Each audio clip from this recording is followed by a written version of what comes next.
Hi, I'm Jamie, and welcome to our SciFi Vision Antler Queen collaboration for the week for Hello. Yellowjackets. I have Scarlet with me, and I guess if I read your name, you've added Kelly Lick My Legs, Keen. There you go. Oh Yes. yeah. Yeah. Welcome Reference to both the of you. song that was playing Yes, at the very at end. the end of the episode. PGRB Yeah. fans. By the way, I just want to mention, just like my audience knows this, but I don't expect anybody else to understand this. I apologize for the sunglasses. I've got an eye condition that acts up in the winter. It's okay. So it's not too pretty to look at. So No, you're fine. I hadn't even thought about it, to be honest. I'm the woman with no eyes. Yeah. Well, hey, And look, my Scarlett's co-host got no Jazz. face, so we're okay. My co-host Jazz should be up soon. But yeah, I'm excited to be here. Well, yes, welcome. Very excited to be here. Yeah, I'm excited to do this one. Although I have to be honest, I'm really mad at the characters after this episode. But Yeah. other than that, That's what I'm thinking. I felt like Akila could have just told him, and at my vision, you have to keep Coach intact. yeah, she could have made something. No cutting. Now, I know you guys can see your YouTube chat, right? That's going to be separate from our live stream chat. So if you want to pull things from the chat, I know you can't click on them, but just shout and we'll try to answer those things too. Yeah, I was going to say, as I told you in the email, we tend to go sort of in order somewhat, but we don't necessarily have to. That's just how we've structured it and how I usually keep track of it. But with whatever. And we already put out our recap for the week. So like our Sunday night lives are kind of like anything goes. So it's we're just following your lead tonight. All right. And if any for our viewers, I'm really excited to have SciFi Vision with us on our channel. Jamie is hosting this, but we're doing a dual broadcast. So everybody that's watching on our side, please go check out SciFi Vision and subscribe. Yes, view and subscribe, and that's what I was going to say. Please like and subscribe. The Antler Queens, and you're on Cyborg Queen Media is actually your link, even though Antler Queen, just like we have decided we are the Wilderness Chose, but we don't have it on the background, but we had decided that. Well, that's awesome. I guess I was going to say until your co-host gets here, maybe we could just do a little bit of what we thought of the episode, I guess, maybe while we're waiting so we don't. So I don't know. Why don't you go? I'll let you go first. I said that, and I'll let you go first. What did you think about it? Well, I have some strong feelings, some strong mixed feelings, because episodes 5 and 6 were my favorites so far of I've seen the first 8 episodes. Episodes 5 and 6 were my favorites. But when the promotional photos were released before the episode, I cringed hard because I knew it was going to set people up for disappointment for what was really a great episode. People were expecting, like, the episode is called Did Tai Do That? And a lot of people didn't get the reference. Like, a lot of the younger people didn't get the reference.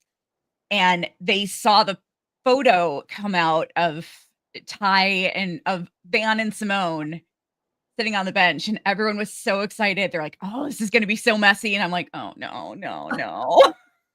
Go watch Family Matters. Yeah. I'm like, that scene was so important, too. And I would have loved a messy confrontation between Van and Simone, but yes. Yeah, that would have been. But that stare was fatal. That Simone. Oh yeah. Oh hell yeah. But yeah, it's I think the photos that came out beforehand set people up for disappointment, which is a shame because it was such a great episode. Yeah, it was. I loved it. Other than, like I said, I'm really mad at them. But other than that, you should care. It's good I'm that mad. It means I really, really care about the characters. Yeah. Yeah, I was going to say Juan says there's people that that watch a show that aren't old enough to watch reruns of Family Matters. So Yeah. That's why I said go watch it. It's definitely a reference to Urkel, which they obviously brought up in the episode. Whoop, there's Jazzy. Let me bring her. Right. I made it. Welcome. Hello. Welcome. Hey, Jazz. How's it going? You're it's funny because your background matches the main background. Yeah, I tried to make something Yellow Jacket, but you can't see it, so it's kind of hidden. That's okay. They can look at mine. Also, really fast. How's it going, guys? Good. Man, we were just I was just sharing about how I thought the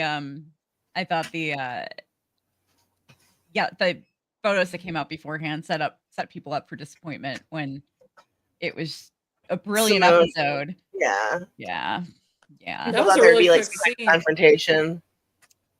Yeah. The scene was super short.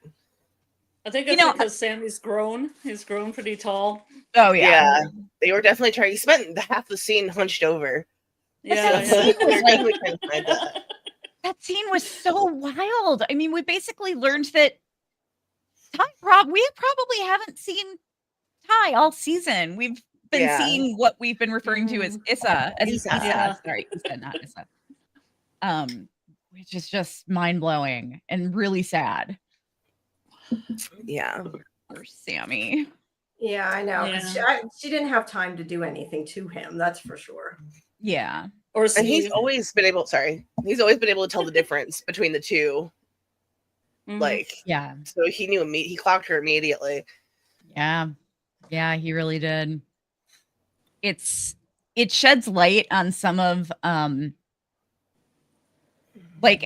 heard a lot of comments about people thinking that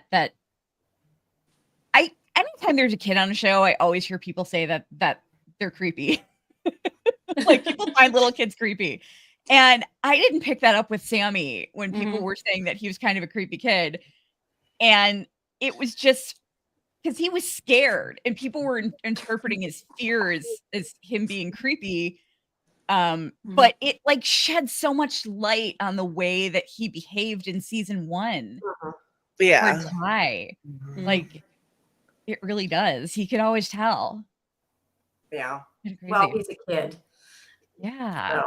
So it's his mother. Well, why don't you two, since I asked her, what did you guys think of the episode? I loved it. It's been my favorite one so far this season. I was surprised at the reaction that I'm seeing online. Yeah. It has been very mixed, but I thought it was a great episode. I really enjoyed it all the way around. Yeah. What about Pretty you, awesome. Scarlett? I liked it till about 5 seconds in the end. Yeah. Shauna's the worst. Melissa's almost the worst, and they all agreed on it, which is weird. And what's he gonna do? I mean, he's like if they take his crutch away, is it's gonna crawl and set their yurts on fire? And these are champion athletes. Yeah. They can stop them. They're not gonna. I mean, he's not gonna get away from them. That was so unnecessary. Brutal. It was. Yeah. It was.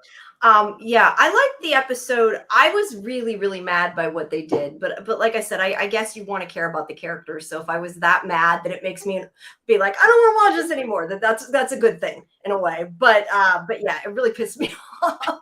But no, I did like the episode. Like she said, up until the very end. I think, like you said, it was unnecessary.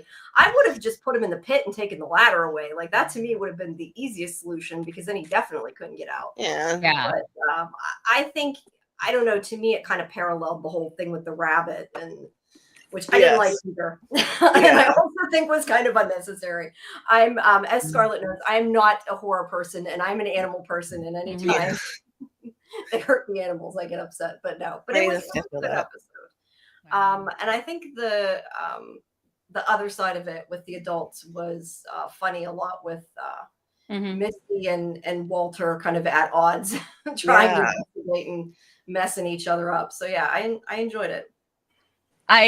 Shauna had another banger line this episode. Just like she's really adult Shauna is cracking me up this season. First the line about, should I send it to the mountain where you lay your eggs? And then if you did all this just to get Misty's toes off. It's totally her line delivery too. I should have changed my nickname to Toes Off. Yeah, no, I'm thinking I didn't think of anything. I'm not trying to think. I'm in the moment. Can't think of anything.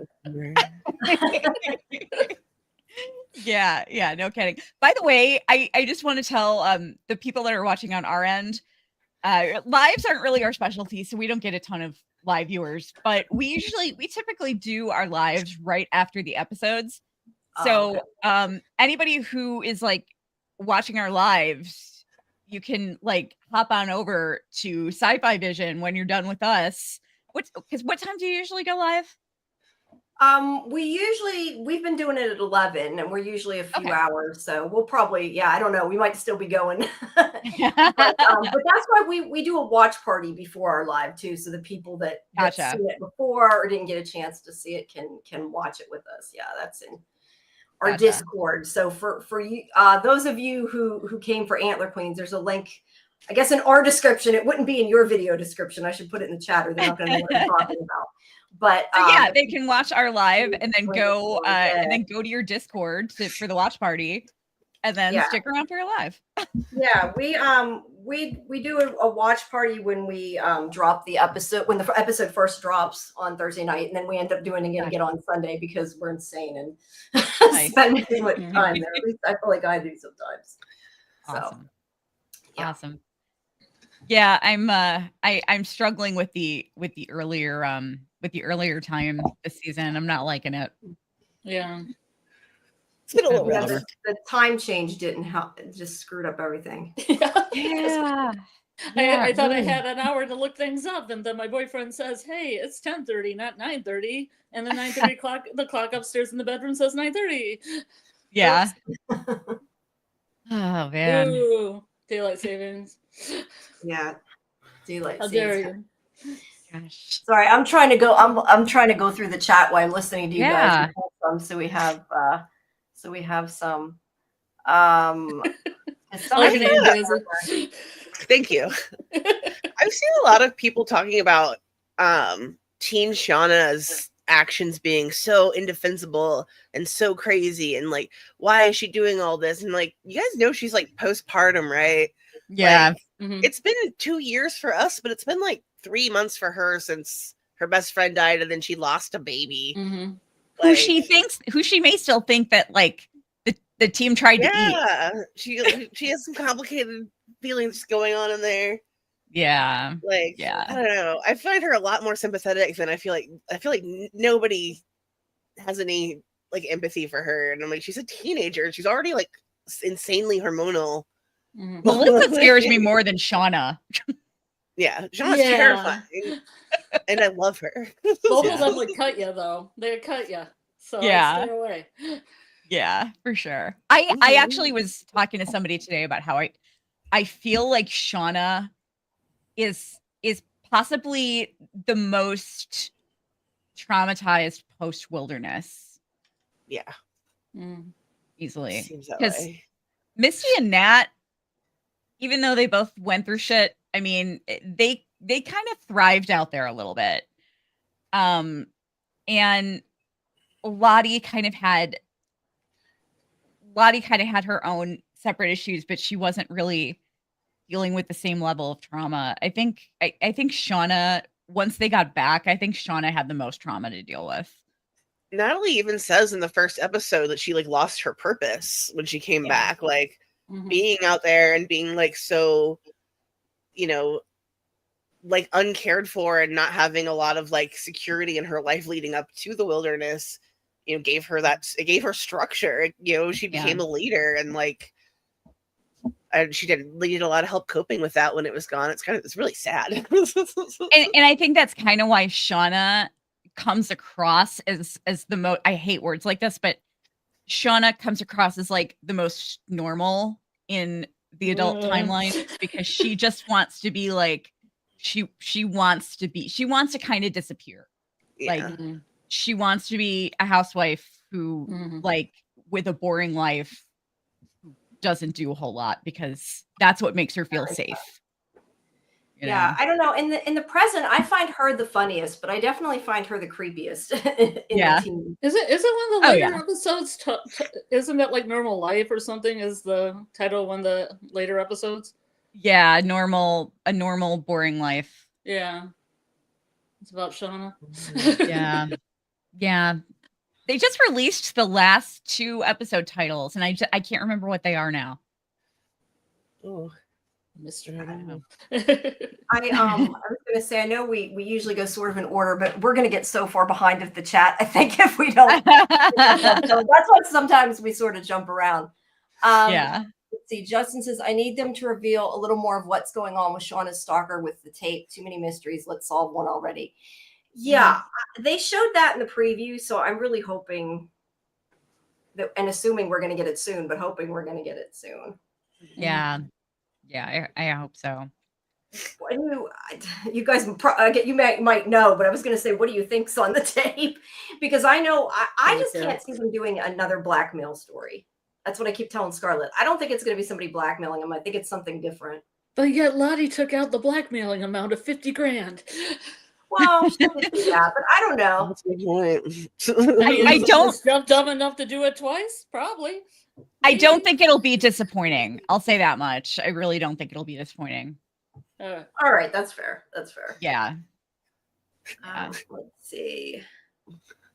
Good move. Like, what do I If say? anyone's disappointed with it, I will be shocked.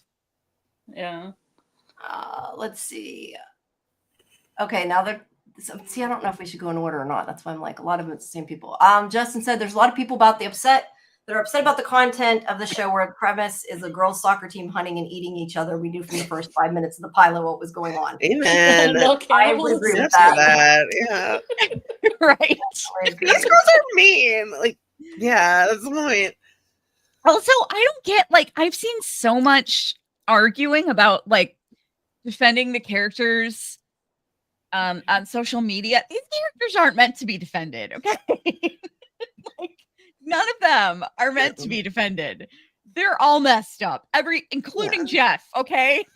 Like, every single character.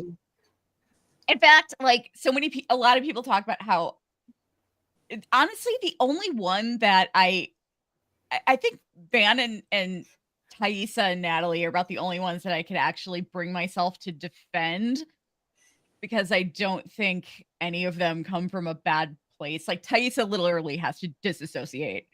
And Akilah, of course, because, you know, she's just a precious little cinnamon roll.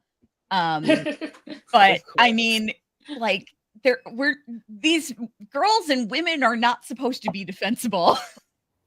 No, they're not. It's okay for women to be on TV and not be perfect. Yeah. Did you guys know that? It's crazy. You can like a character that does really terrible things. It's okay. I guess I want to see how, like, when they first get back, because they're obviously so different now than they were then. So they've shifted. Yeah. They've gotten some. Maybe they've gotten some therapy in between. I don't know. Yeah, they're gonna have to have a. Oh, sorry, Jesse. No, go ahead. They're gonna have a 1998 or later 2000, whenever like Jeff and Shauna get married, because like all the teenage actresses are now hitting 30. Yeah.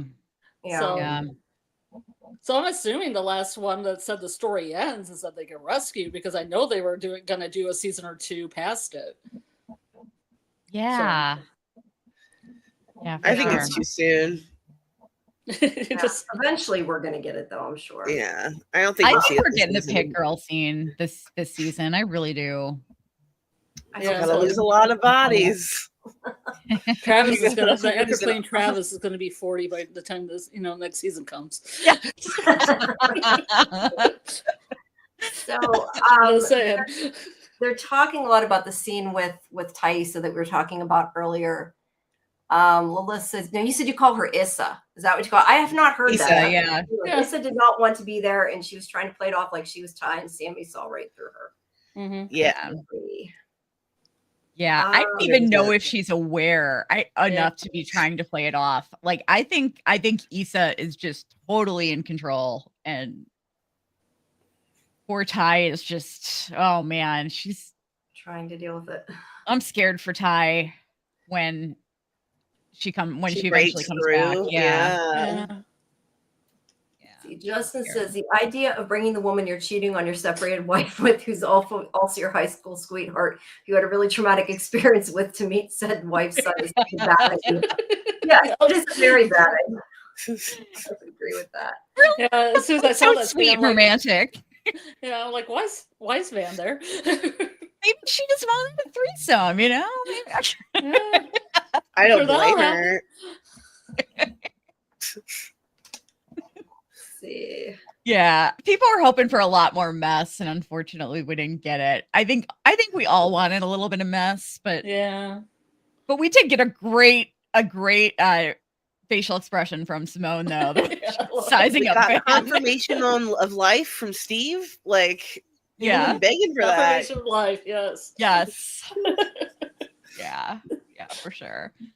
His acting, I mentioned on a recap though that I think Steve's acting has slipped a little since season 2, because after that Emmy-worthy performance that Steve gave in season 2, best animal actor ever. He's been hitting the sauce. That's what I heard. Yeah, same. He's phoning it in this season, man. Yeah. All that fame went right to his head. Yeah, he doesn't think he has to work for it anymore. No, actually, I did. In his defense, I did see a photo where he did have a pretty stellar, typical Steve facial expression on his face. So I guess he was probably a little better than I get him credit for. The camera just didn't linger on him enough. I know they were fighting not to show Sammy. Yeah, they were like, his voice still sounds the same, which I was surprised by. Yeah, I was like, this kid's gonna be 45. Like, there's no. As soon as I saw him, and he was like all crouched down, I was like, there's no way he's gonna stand up. And he's got those big eyes, so he still looks young in the face. Yeah, he does. Yeah. You can only keep a kid young for so long, though. That's yeah. It's been since 2019 that they shot the pilot. Like, that kid never stood a chance. I just thought of something. Do you think? Oh wait, no, Steve. Tyson didn't name Steve. He was already named Steve. Yeah. Maybe she adopted him because his name was Steve, because of Steve Urkel. Maybe. Or the dog was originally named Steve because of the. Yeah, maybe. The wilderness named. Wilderness it was a sign. It was a sign. Steve killed Lottie. Oh no. I can imagine that now. Ooh. All you had to do is get the stairwell and just get positioned right under your feet. Yeah. He lit all the candles with his tiny. He like struck the matches with his tiny mouth with those candles. Oh man, he's a good enough actor. He could handle that. Yeah. I can't wait to see the flashbacks. Him pushing her down the stairs. Little pause on her back. So I was going to say, what do you think? I mean, the beginning of the episode, Misty, when she's at the morgue and she gets all the evidence and everything and blackmails the coroner who's not too happy with her. But even her friends think that she did it, which I think probably means she didn't. I don't think that Misty did it, but I don't know. Her friends aren't really her friends. I mean, I was going to say Walter quotes. is not incorrect with that. Yeah, I think Walter has a good point. I had a all blaming each other a little bit in this episode. I had a question though. That's Teen Lottie on the slab, though, right? She sees her first. Of her. She sees Teen Lottie, and then she's Teen Misty, and then they turn back to their normal adult selves. Because I was like, wait a second, that's Teen Lottie for a second here on the slab. I didn't know if they maybe weren't able to get Simone to do that scene. Yeah, because I was going to say, I didn't see an adult Lottie unless I missed it and it was like a fraction of a second. I was gonna ask you guys, do you think I'd that have to means rewatch anything, it. or just they didn't want to pay her to do it, or couldn't get her, or whatever? Well, I mean, they did only she was only only got 4 episodes, she says. So that may be the case. Yeah. But I don't know. I don't remember if they showed adult Lottie's face or not on the. I don't think they did. On the slab. I'm almost positive they didn't. I'll look at the pictures right now, but I didn't even think about that, but I bet you it's because they didn't want to pay her. Probably not, but I don't know. I just figure everybody's ripping it apart. I don't know that I necessarily think it means anything, but I'm sure lots of people will. Well, I mean, there's a lot of scenes where they go back into their teen selves, so it's just them reliving trauma. Yeah. So you know, when she's standing over her at first, she's the teen, the teen version of her, and I thought they both switched, but maybe I'm just no, it's projecting Teen that. Misty. It's definitely Sammy in that one. Yeah.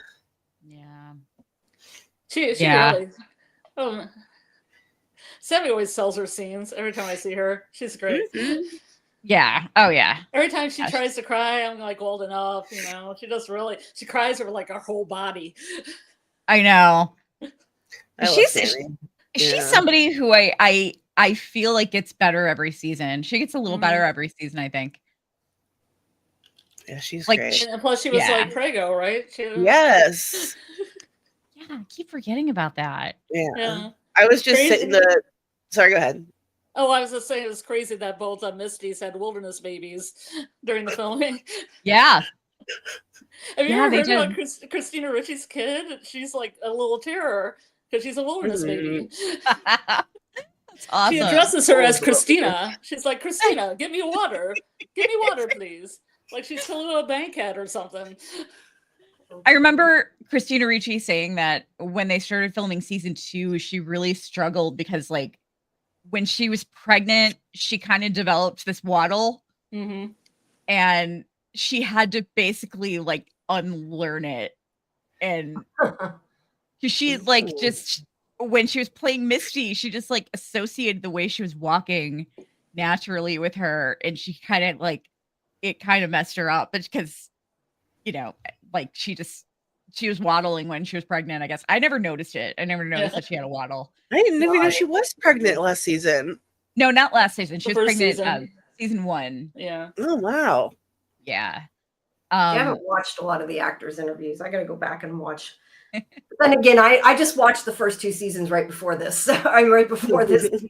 So I remember one of the promo stuffs that Christina Ricci showed the scene, and one of my favorite scenes where she where Nat's about ready to snort cocaine, and she runs in and snorts it. Yeah. But she's like leaning over, and she's like, "You can see my belly. You can see my pregnant, my pregnant belly." And you can kind of see it because her jacket's open. That's really funny. But that's one of my favorite scenes. I definitely didn't notice it. That is, one of my very favorite scenes. She's always like Missy's always doing a lot more substances than she ever should. Somehow being fine. Well, that's why they think she has a problem, right? They're giving her an intervention. Definitely. This was about the teen version. Lola said, I think it was on purpose, showing how they revert to their teen selves in the moments of trauma. And I think, I think that makes sense. And she adds, like, when Shauna killed Adam. They did show her that version. That was brilliant. That was brilliant how they did that. I loved it. By the way, speaking of interviews, I would never like plug something like this because I think it's annoying, but we interviewed Jazzy interviewed the cast of Yellowjackets, and it's just such a like I just have to give her praise because she knocked it out of the goddamn park. So it's seriously like I couldn't believe her questions. Go check it out on our channel if you want to see it. Listen to it. You guys are lucky you got to do the junket. That's really cool. Did you talk to everybody, didn't you? I remember I had like looked. I didn't watch the whole thing, but I remember looked through it, and we talked to everybody, right? I thought, that's really cool. Everyone except for Sophie Nélisse and Steven Kruger, because they were doing a completely separate junket for some reason. I'm not sure why. But they weren't there. You got everybody that was. Yeah, there. We weren't scheduled to talk to them. Yeah. Yeah. It was very cool. I didn't sleep for like 3 days. Oh, I totally get that. But yeah, I asked too late, so it's my fault. But hopefully next season. We know we got a next season, so that's always a good thing, right? Is that confirmed now? I thought it was, isn't it? I was going to ask you more than I do. I've been hearing people saying that there's supposed to be 5 seasons. I just assumed it was. Yeah, I can't imagine they would dump it now. Yeah, it's doing really well, so I couldn't see that either. But yeah, don't quote me on that. I am kind of assumed. So yeah. I'm assuming that and Dexter is they're both the highest rated shows on Showtime. Oh yeah. I don't think they would dump either of those properties, But I guess. By the way, I am so jealous of you interviewing Jennifer Carpenter. Like, oh, from Dexter. Yeah, thanks. I just saw that. I'm like, oh my God, that's a dream. That's a dream interview for me. That's cool. Yeah, she was one of the ones I requested. I used to watch the original Dexter back. I haven't watched the new one yet, though. I have to eventually watch the new ones. I'd like to, but yeah, she was. Original Sin is great. I know, that's what I've heard. A lot of people seem to like it. I just haven't. There's too many things on, too many screeners, too many things to watch. I know. It's not confirmed yet. Yeah, that's why I said don't. You guys know much more about Yellowjackets than I do, so don't listen to things I say. Quan said it could have sworn they showed the adult Lottie first, and then Tai turned in, they turned back teenager. I didn't notice the adult Lottie, but I could have just missed it, or they could have just not wanted to pay her. I really don't think that they did. But what I'm really confused about is when Shauna was in Lottie's bedroom and she was seeing those flashbacks of Lottie. One of the flashbacks did not look like Lottie. Yeah, you were saying that. Yeah, it looks more like her when it's moving, but the still you showed did not look like her at all. No, it didn't. It was so strange. And I went and watched because I thought maybe they screwed up and like put in her stand-in and would fix it when the episode aired. But then I went back and watched the episode and it was still the same. Yeah, it looks like they did something to the video, like they made it elongated it or something. Yeah, I think it was to show it was a flashback. Yeah, they did do something to the film, but they probably filmed it like separate from the season. So it could have even been like months and months later. Maybe she changed or got a haircut or something and it makes her look different. I don't know. Yeah, maybe. It was really strange. Okay. Joe, I'm not sure if that's Joe or J.O., but J.O. says it's good when they make them turn into their younger selves. It always is. Yeah. I love that. As they were robbed of their, some of their formative teenage years and more when they got back. Yeah, definitely. I'm looking. I think most of the stuff in the chat are all about the stuff at the end of the episode. So I don't know if we want to go when we get back to them or just go through everything now. I'm fine with whatever. I'm just going to get confused on the order. So yeah, let's see. I gotcha. Justin says Coach Scott Bridge actually killed it. That hallucination was crazy. Like every episode, there's something that blows my mind, like the talking llama. Yeah, this vision. That's good gas. Whatever's in that cave. Yeah, I know. She even mentioned, this actually means anything that we're doing this, and then she's seen that. So at least it saved his life, I guess. On the plus side, on the minus side, he's suffering. But yeah. What are you gonna do? Justin says, I'm happy that Ben made it out of this episode, but I'm still not optimistic that he's making it through the season. Yeah. That reminds me, since we aren't going in order anyway, I might as well ask you guys, do you think there's a possibility that Misty put anything in that fish? Because they show a close-up of it again later when they're taking Ben away. And I kind of wondered if she put something in it either so he wouldn't suffer or maybe even something to help him get away. I don't know. She's Misty. She could have done anything. I thought they were just showing it again because he didn't eat it.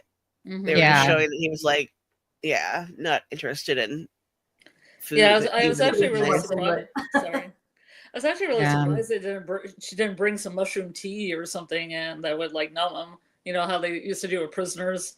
They're facing a guillotine and stuff. They would like, somebody would sneak them something so they wouldn't have to feel the pain. Yeah. Yeah. No, Yeah, I you don't know. would think. It's a great fish, though. I would eat it, even if I was last meal. I guess she just made him a nice last meal. Yeah. I have a question to that. I have a question related to that. Is that why she wasn't picking cards? You know, picking the cards. I have written down. I have Nat is the 10 of diamonds, and Robin or Britt. I don't know which one is the 9 of clubs, and Lottie is the 5 of clubs. Travis is the ace of diamonds. Mari is the 3 of hearts. Van is the jack of diamonds or king. I wasn't completely sure. Shauna is the 9 of spades. Britt or Robin, I get them confused, is 3 of diamonds. Melissa is 2 of clubs. Akila is 8 of clubs. And Jen is ace of clubs. And you know, everyone knows Ty's the king of hearts. Misty is not there. I have a comment on that. Okay. I did not pay attention to what cards they were picking, and hearing you read them off just now, that some of those characters pulled the same cards. Yeah. In the scene where they like did their first card draw for. Yeah, I noticed that. Ooh. That's really interesting. And maybe it was rigged. I wonder if they didn't have Misty pull though, because she like refused to kill him. I could see that being the case. Or she pulled a card to fix the meal. Like they pulled cards before and she picked the last meal card, and that was her job. Maybe, but why not mention it if it's the case? That's weird. They just left her out. I hadn't noticed it, but I don't know. They've pulled a lot. They've edited out a lot of rules and stuff. And then he said also that you guys are talking about episode 6 missing. Yeah. From season 2, so it could have been in there somewhere. Yeah, maybe setting up the game. Yeah, there have been a few episodes in this show where I felt like there was stuff missing. But, but I mean, we won't go into season 2 because that was just a hot mess.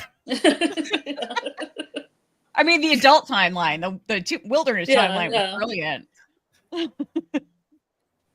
See, I always say I'm one of the part of the minority because I tend to like the adults better than the teens, and I know most people don't, but I like the comedy of the adults more. I like them both. I don't have a problem with the adults most of the time.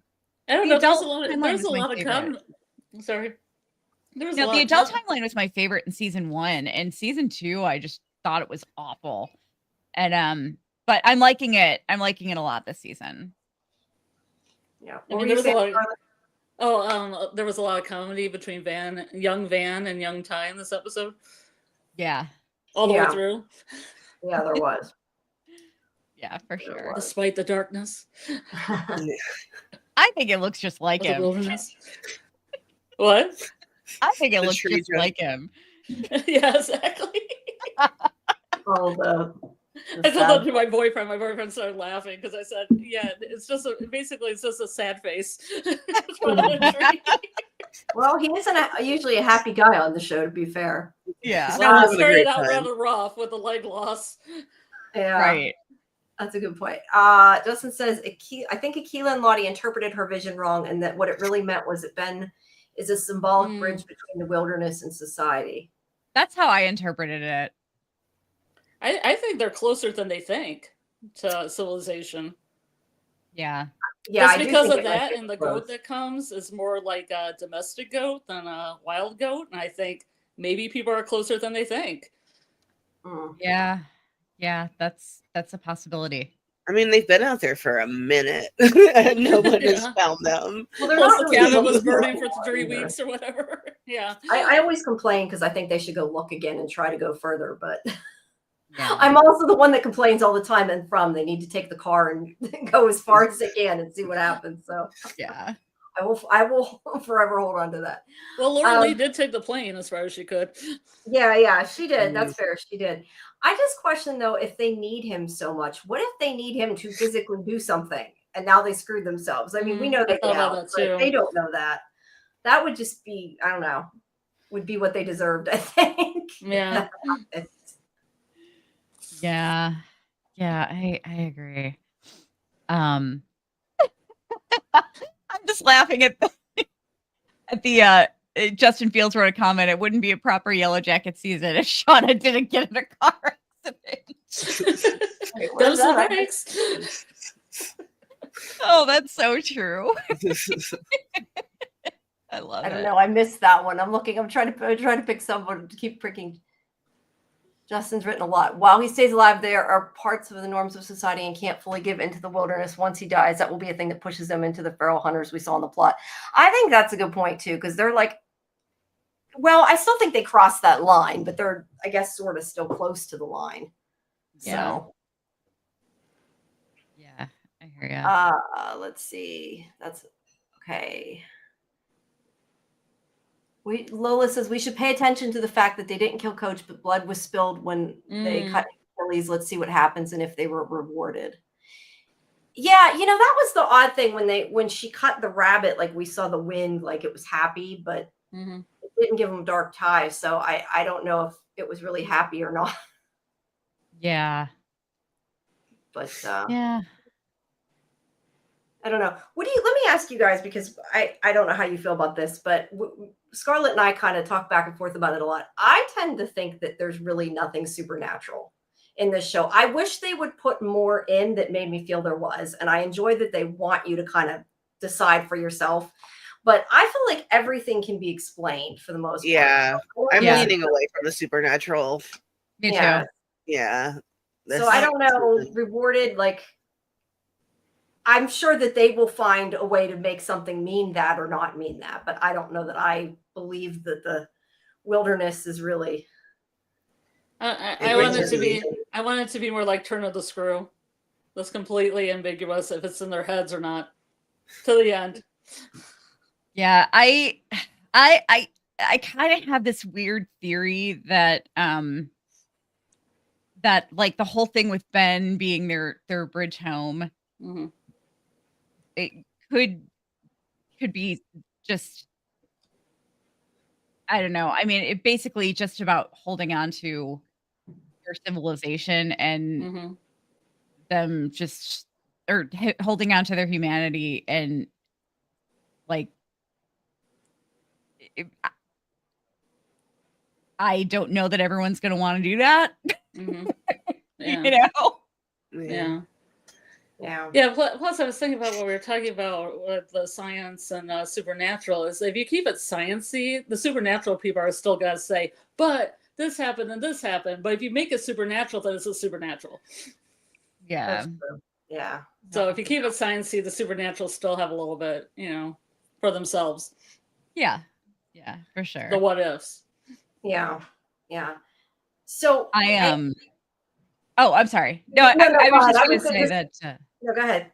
Oh, no, I was just going to say that I'm like, as far as the weird shit that's going on in the present timeline, Walter is shady as hell. Like, he is.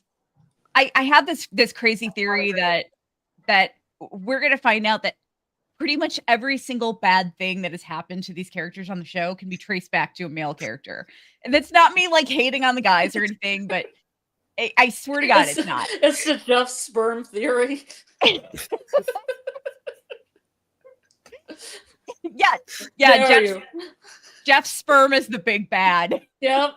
I mean, it's hard to argue against. Yeah. Juan agrees he doesn't trust Walter. I don't see how. I at first felt kind of bad for him in this episode a little bit, like he's trying so hard to get her to like him again. But like he can't be that stupid. I mean, he's a smart guy. Like he can't really think that this is going to make her happy. And I'm glad in a way that she's not jumping to it. Like I sometimes feel bad for Misty because it's like she wanted a boyfriend for so long, wanted somebody. She finally got somebody who cares about her and she pushed him away. But I don't know. He's so creepy sometimes. I'm not sure that that's a bad thing. He was Mistying her. She couldn't take it. He was treating her the way she treats everyone. Or he's just he's gonna do what he said in season 2. He wanted Sherlock for his Moriarty. Yeah. Yeah. And he is truly evil. But the whole thing, we talked about this on our channel a bit. It's the thing that totally tipped me off about to him being completely sus is it started with the bar thing, because that bartender that we saw in this season, I recognized him right away. He looked familiar, and I was like, okay, yeah, I assume he was the bartender that we saw before, because that's the only bar they ever go to. And then I watched back season 2. He was not the bartender. He was the chop shop guy. And that story that Walter gave about him calling all of Misty's contacts, there's no way that happened. Because think about it, you find a phone, you're not just going to start calling random contacts in alphabetical order. You're going to look for like who they talk to last or the most, or like mom or dad or roommate or boyfriend or husband, or, that story made zero sense. And then he's talking about like that he's trying to like disparage her friendships. Walter is so sus. Yeah. Stop air quoting my friendships. No, he's, although I loved his license plate, not Walter. I love that. Well, he has like a follow car specifically for stalking people that says not Walter. Not Walter, yeah. Yeah. I think you're gonna figure out who it is. I love him. He has a little he has that little cat with the hula cat. As soon as I saw that, I knew it was Walter.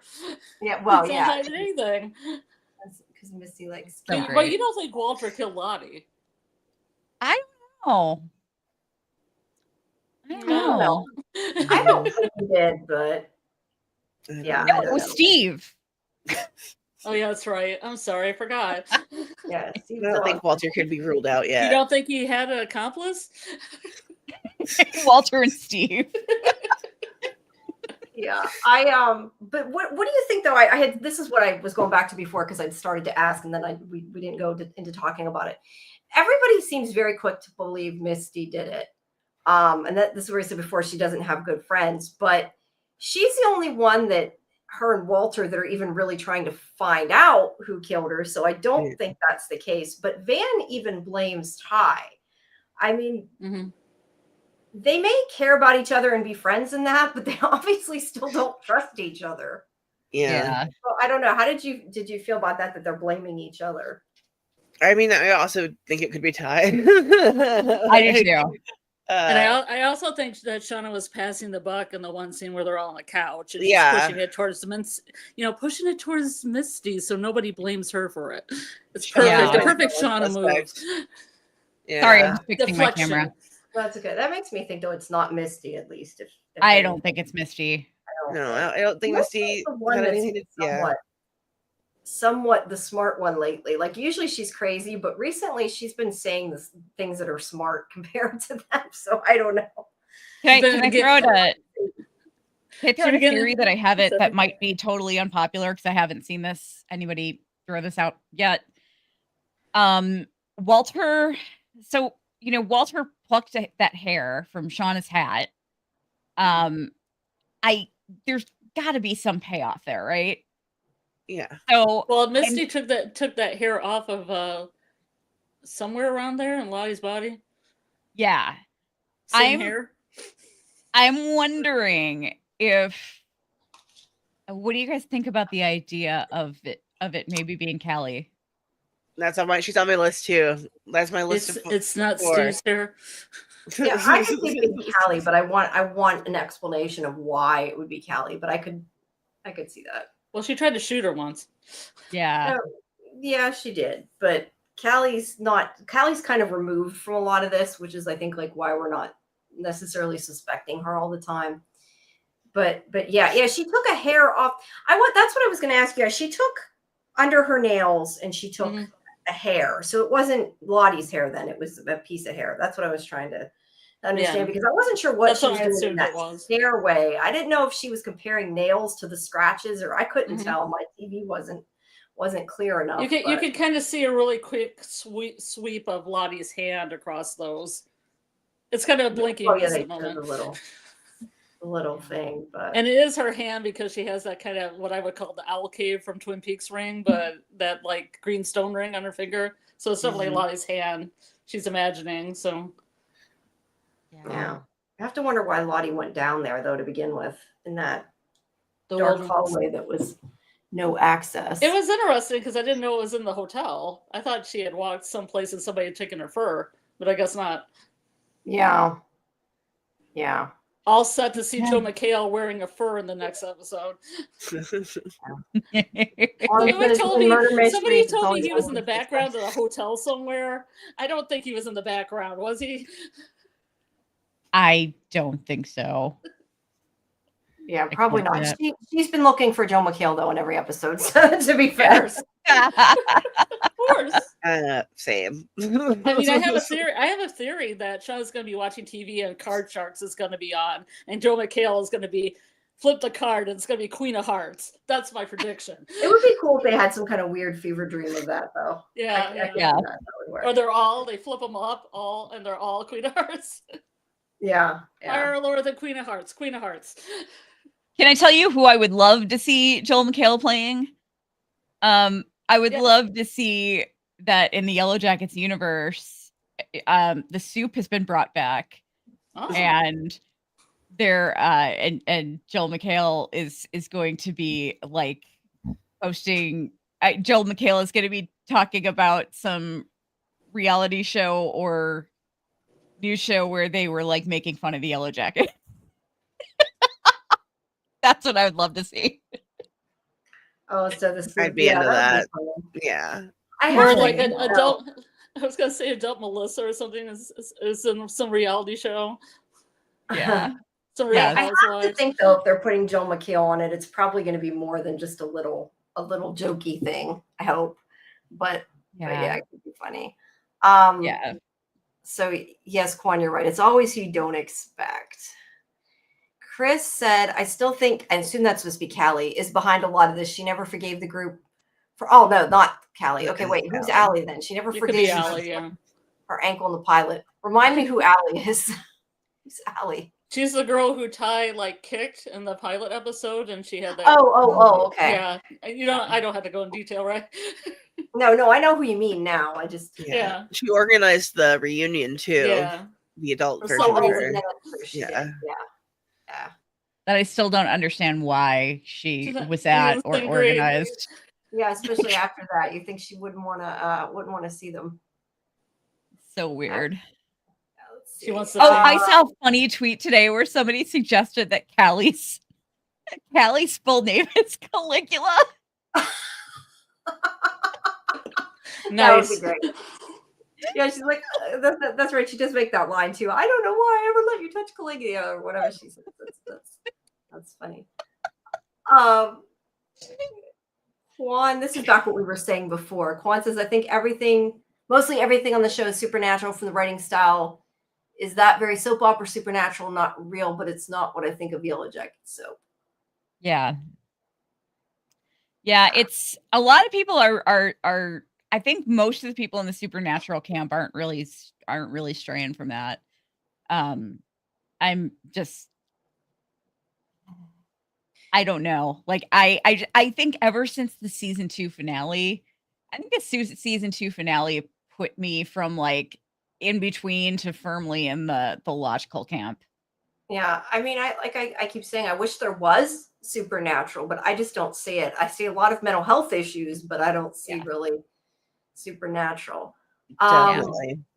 And now I lost which one. Joseph, the wilderness baby, killed Lottie. Let's see. I can see that. Samuel says Walter seems like he just wants to uncover the true story of the Yellowjackets to me. He could be still interested in the whole rest of the backstory, yeah. But I don't know. He's still suspicious. Yeah, I think Walter and Adam and the bartender / chop shop guy are all connected somehow. that makes sense. It makes sense, honestly. Yeah, I wish the Adam thing would come up, but I don't know if it's going to. But I wish it would. And I liked Joe McHale to be Adam's brother, who wrote that coffee table book, Anus. Yeah. Just saying. I just imagine him at a book signing with just a bunch of copies of Anus. Yeah. Like Shauna comes up or something, he's just signing them. Who do you want me to sign this to? I have read that book. I have read that book. I had it sitting on my desk at work.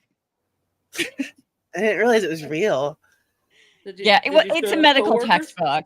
Okay. It's a medical textbook, and I was a medical editor for medical board exams, and I once had to spend. So I basically I edited. The doctors would write the questions for the board exams, and I would edit them to meet certain the right style and make sure that they were balanced across the test and everything. I once spent an entire afternoon editing test questions about nothing but recreational anal injuries. What a relaxing afternoon. Yeah. And pictures were involved. Do you have a favorite one?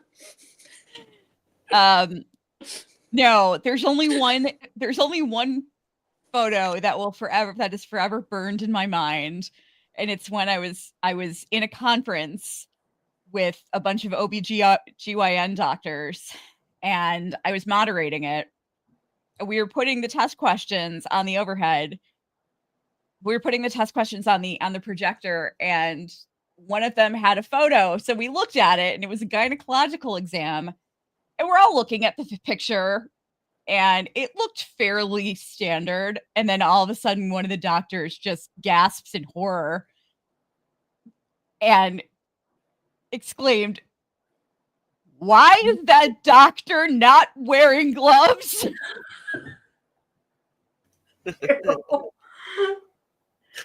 That's rough. And then the whole room just started freaking out after that. He really likes his job. Yeah. Yeah, that image is forever burned in my head. Yeah. Let's see. This is about Travis and Aquila. Gotta say, Travis Aquila scene where he reassures her he'll get to her as soon as she passes out makes Travis's death a lot sadder in hindsight. Well, he kept up his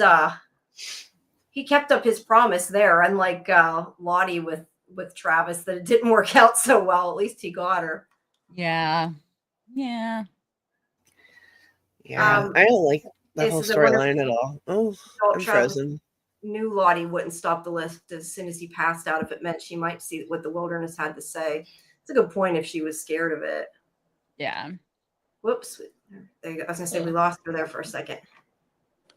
Yeah, so I was going to ask her what she would like a flyline. I'm going to reboot my camera. I'll be right back. I'll still be here, but I got to restart my camera. Oh, okay.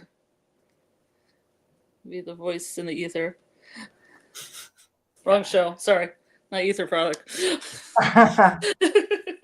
I still don't trust Lottie's story about Travis's death. About Travis, yeah. Yeah. I still don't think it's accurate. It's not legit. Yeah. I also want to know why Travis, not Travis. I also want to know why why Travis emptied his bank account before he died, why Jeff was demanding $50,000 in blackmail money, and then Lottie withdrew $50,000 from her bank account. What is up with what is up with this? It's very strange. Yeah, it is. I think doesn't Jeff think Ty had that money when he was blackmailing? That's what he was going for. That's what he assumed. He thought that maybe Ty or Natalie. Yeah. I would just hope that, and he kept Natalie's money enough to do it again. That at least if it is somebody, it isn't him doing it again. I would hope he wouldn't be that down. Yeah. But, Sheila says that we also know that Travis drank Lottie's whiskey before he died. I don't think that was Lottie's whiskey. If I remember correctly, it was Jessica Roberts. Yeah, she said she brought him some expensive whiskey. Mm-hmm. I miss her. Yeah. I was a Jessica Roberts fan. I thought her and Misty played well off of each other. That didn't wrap up the way that I wanted it to. No, I didn't. Yeah, I'm hoping the whole. I don't know. I feel though, like if I was interacting with Misty, I would never voluntarily take any food or anything like that she gave me or any cigarettes. Oh, God, no. I'll go get my own, thank you. Yeah.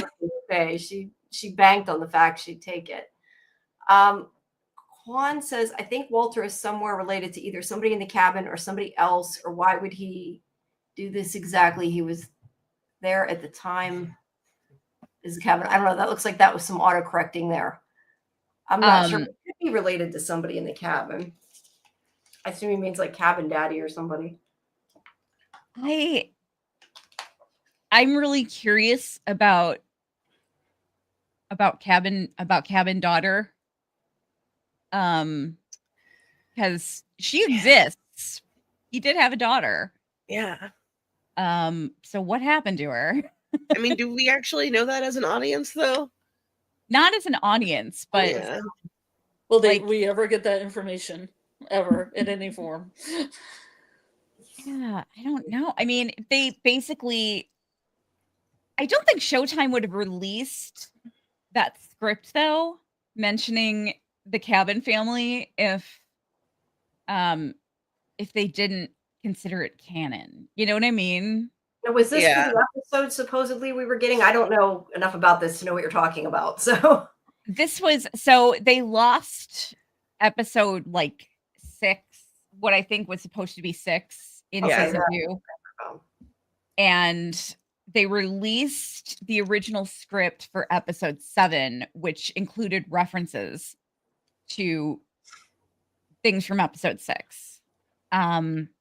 And some of those were like Van Fine's Cabin Wife's manuscript. And it's so I don't know. I feel like they wouldn't have released it if they didn't consider it canon, especially with I assume that they're still gonna come out with that bonus episode probably after season 3. I hope so. I've been waiting for it. Yeah, seriously. I'd like to see more about that stuff. This is about Melissa. There has never been mention of Melissa by any of the surviving adult Yellowjackets. Why is everyone so sure she survived? Personally, I just think that it's implying she's the one that's following Shauna, but it doesn't say that. I mean, I think that's just an assumption. Yeah, the show really heavily hinted at it. Yeah. Whether or not it's correct, who knows? But I mean, the show was definitely going out of their way to hint that it was Melissa with the back and forth. Which means we could be completely wrong. Yeah. It doesn't. I mean, could just be the show messing with us, you know? Yeah, it definitely could be. But that's definitely what they were hinting at. Yeah, and Jason says also speculation because Teen Melissa is getting more airtime. And there's speculation on Hillary Swank. I think everybody knows that. There's, I think the one telling thing with Hillary Swank is that I only found this out recently, but I guess I found this out after I found out that she was going to be in the show. I didn't realize that she had been seen wearing blue contacts. So that was kind of like, so I think that's a big thing on why people had started assuming that she was going to be Melissa. I mean, when I read that, I was like, oh yeah, she has blue contacts in the trailer, doesn't she? Oh, does she? They do the close up on her face, and she's like, "You're all crazy" or whatever. I didn't even notice it, but I'm pretty sure she has some blue contacts in the trailer. Gotcha. And the one close up of her face there is. Yeah. Okay. There's already a couple people in the cast that wear contacts, so that's not surprising. Yeah. Tawny and young Shauna. Yeah. Kind of interesting that they made any of the younger ones wear contacts, though. You would think they would just make the older ones match it rather than giving them. Well, like with I mean with Shauna, it's easier to cover up. It's easier to make blue eyes brown than to make brown eyes blue. So that's kind of why they did it there. And same with, because Tawny Cypress has green eyes, and so they, it just made sense for them to have her. Yeah, I hadn't thought about that. I guess that's true. And it's not like they're little kids. If they were little kids, I would maybe say, why would they do that? But they're not little kids. They can wear contacts. So I'm so disappointed. I was so disappointed to find out when like Tony's eyes go red. That's just the contacts and not some kind of subtext. Yeah. Yeah. Contact irritation. So Eva asked, has it been confirmed that 8 survivors were rescued? I hadn't heard that. I don't know. Have you guys heard that? I think people are basing that on the fact that there were 8 people on the Cannibal Council. But do we think that there's a possibility that maybe not all of the survivors were in that scene? You know what I mean? Like, somebody could have been really hurt. Yeah, a little group of them off to the side that don't agree with them. Yeah, I mean, there could be there could be like the whole warring tribes thing. There could be. I mean, yeah, I don't know. They find Cabin Daughter and they're on her side. They're 8 on the tarmac, though. Oh, I did not count these things. So there were 7. I don't remember now. Huh. Yeah, there could be other people on the plane, though. I mean, it's the numbers are all, Yeah, they could fiddle with that number, the showrunners. Yeah, it could change things. Let's see. So why do we think? I'm just now looking at some of my notes to see if there's anything that I want to talk about. Why do we think that Lottie didn't have her phone with her? And I mean, maybe that's not important, but Misty, made it important. Oh no, wait, that's right. She found it later. Okay, forget I said that. I forgot she found it in her coat later. That was a dumb statement. Never mind. Was it in her coat? Because I thought it was just in her bedroom. No, it was in her bedroom. Like under the mattress or something? No, the receipt was in her coat. Okay, yeah. The receipt was in her coat. Like, was it under the mattress, though? I think it was just in the blankets because Walter found it first. Yeah, I was going to say, what's interesting, though? Maybe Walter put it there, though. Like we're saying, Walter says he could have put it there just for Misty, which I hadn't thought about. Another suspicion point for Walter. Yeah, I know, right? So what about Travis's drawing? I know on the show before we've said that we think maybe it's not really even from that it could be, it looks kind of like Pit Girl. I don't know. What do you think about that drawing because they said because it really doesn't show how they kill or don't kill Ben at all, in my opinion. No. It doesn't really show that. I figured it out, but I can't tell you. I haven't figured it out. I know. I've been meaning to tell you because you've seen the episode, but I figured out what it means, but I can't tell you guys. Right. So we probably should know what it means. I feel like I feel like Sammy had a drawing that was very similar to that, and I keep forgetting to go back to look for it. But oh, wait. I think I just found it. Hang on, I'm going to bring this up. And I was going to say, can you screen share? I don't know if you can. Yeah, no, I can screen share. I've got the screen share option. Oh, okay, cool. Let me see here. I'm trying to. Okay. All right, I'm gonna. Yeah, it's not totally the same, but it's 3 very creepy looking people in masks standing over a bed, which is kind of interesting. Let me here. Present. Share screen. Okay. I was gonna say, I All guess right. I think You want to? Yeah. There we go. Yeah, that one on the Oh, that is side creepy. there. Oh, oops, I didn't mean to minimize. It's okay. Minimize it. Damn it, sorry. That's okay. You're good. But yeah, I mean, you guys can see it well enough there. Yeah. It's, definitely What's creepy. the middle drawing? Issa and Van? That's what I was wondering. And I was like, I was wondering if Sammy would recognize her. Van, yeah. Interesting. Yeah, and the picture on the left is confirmation that Yellowjackets and From are in the same universe.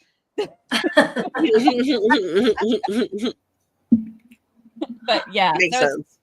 So it's not totally the same, but it's very reminiscent of it, you know. Mm-hmm. Yeah. I don't know if it's a hospital bed or a bed. It makes me think maybe that could be Van dying, but I don't know. That's what that makes me think of. I don't know that that's even relevant, but that's what it makes me think of. Or maybe it's three of the man with no eyes. Yeah, there's that too. You know, why did they show? And I'd have to look for I don't know if I can find it while I'm talking, but I did want to ask him. I said, we talk about this episode has the King of Hearts. One of the other episodes, when we had a screen capture, it showed the King of Hearts. I think that it was with that drawing, I thought, from what I'm remembering. But because I remember at the time, it made me think that Travis was going to get the King of Hearts. Travis drew the King of Hearts in when they did their drawing to find out who was going to be dinner. Okay, but this was after though, I think. Like it was just like a background shot. Gotcha. I'm probably not going to remember which episode it was to even find it though. I was going to see if I saw it really quick. Because it makes me wonder, because I think it was with the drawing. I really do. And because I said something to Scarlet about it at the time, but I don't remember. Let's see. I'll probably never find it. I'm going to look really quick and see if I do, but I probably won't. Just keep talking while I'm looking and ignore me. Yeah, that's why I was like, I was surprised that like when you were Scarlet, when you were saying that that who pulled what cards, and like my ears immediately perked up when you said that Van pulled that Jack card, because that's exactly what they pulled. Yeah. In this and I remember them saying that like they wanted them to pull very specific cards. So those cards are supposed to mean something. I found what I was looking for, and I don't know why it made me think Travis other than it was his drawing, but let me show you what I'm talking about here. Let's see. It's when Lottie's holding the drawing. Oh. And this was from the other episode. It wasn't from this one. Okay. So gotcha. I don't know if that has any meaning whatsoever, but it does. It out to be at the time. It does. Yeah. I don't know. That also makes me, I wanted to ask you guys, and this is where I haven't rewatched Yellowjackets enough. I'm probably just misremembering something. But in this episode, when Shauna is talking to Lottie's father, and it shows her as the Antler Queen, did that happen, or was that, because I know she was sort of like their leader at the beginning, but I don't remember her ever being dressed like that. But maybe I'm not remembering. It was Doomcoming.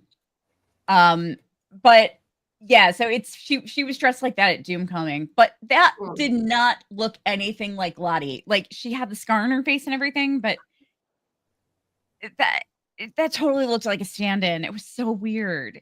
It just did not look like her to me.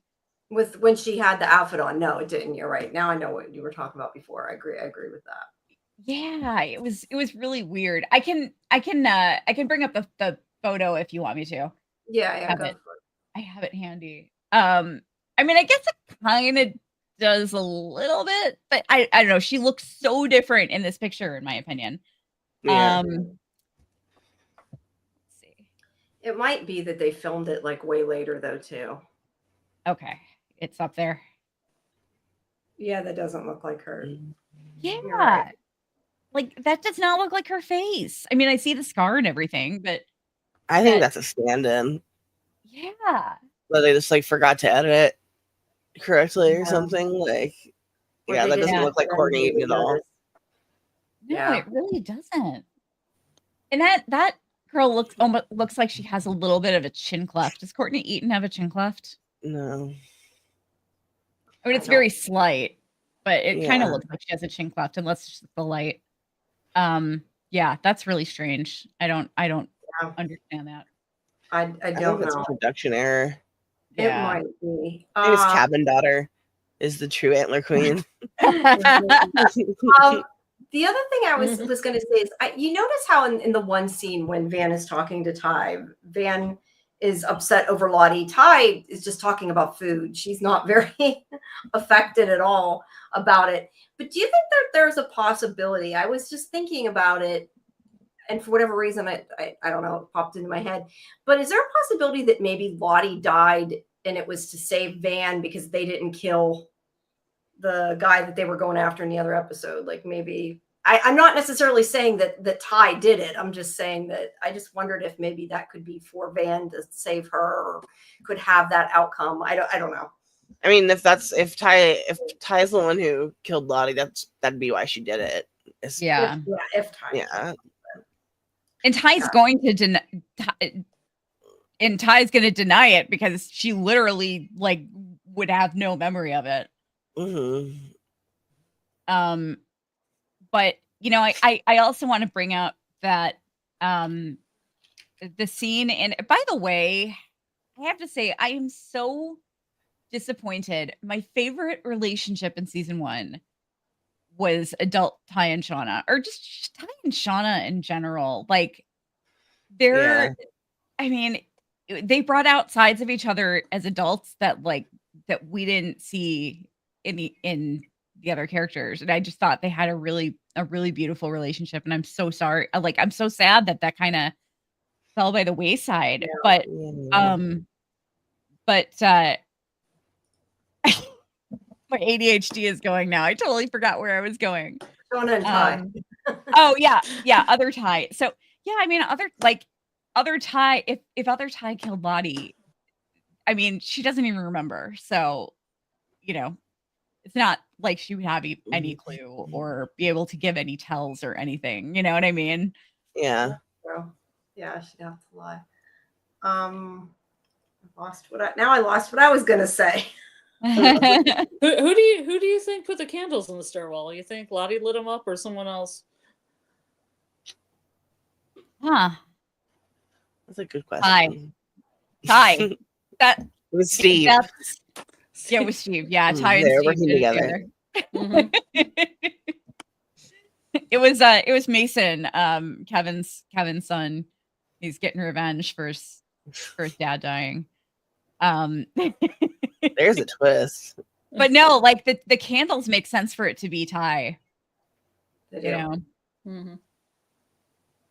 But I mean, it reminds me of Li's vision and Travis's way of going too, because he had all those candles out. Oh yeah, I forgot about all the candles when Travis died. If Lottie wasn't trying to do a Travis and also failed. Yeah. What do you guys think there's any possibility that maybe Travis, maybe Thaisa would have killed Travis and Lottie was there and was covering for her? Ooh. Crazy. I hadn't thought of that, but I kind of like it. I hope not, but that would still be very cool. That would be interesting. I was going to say, Sheila asked why we think Ben's the bridge. Do we have any theories on that?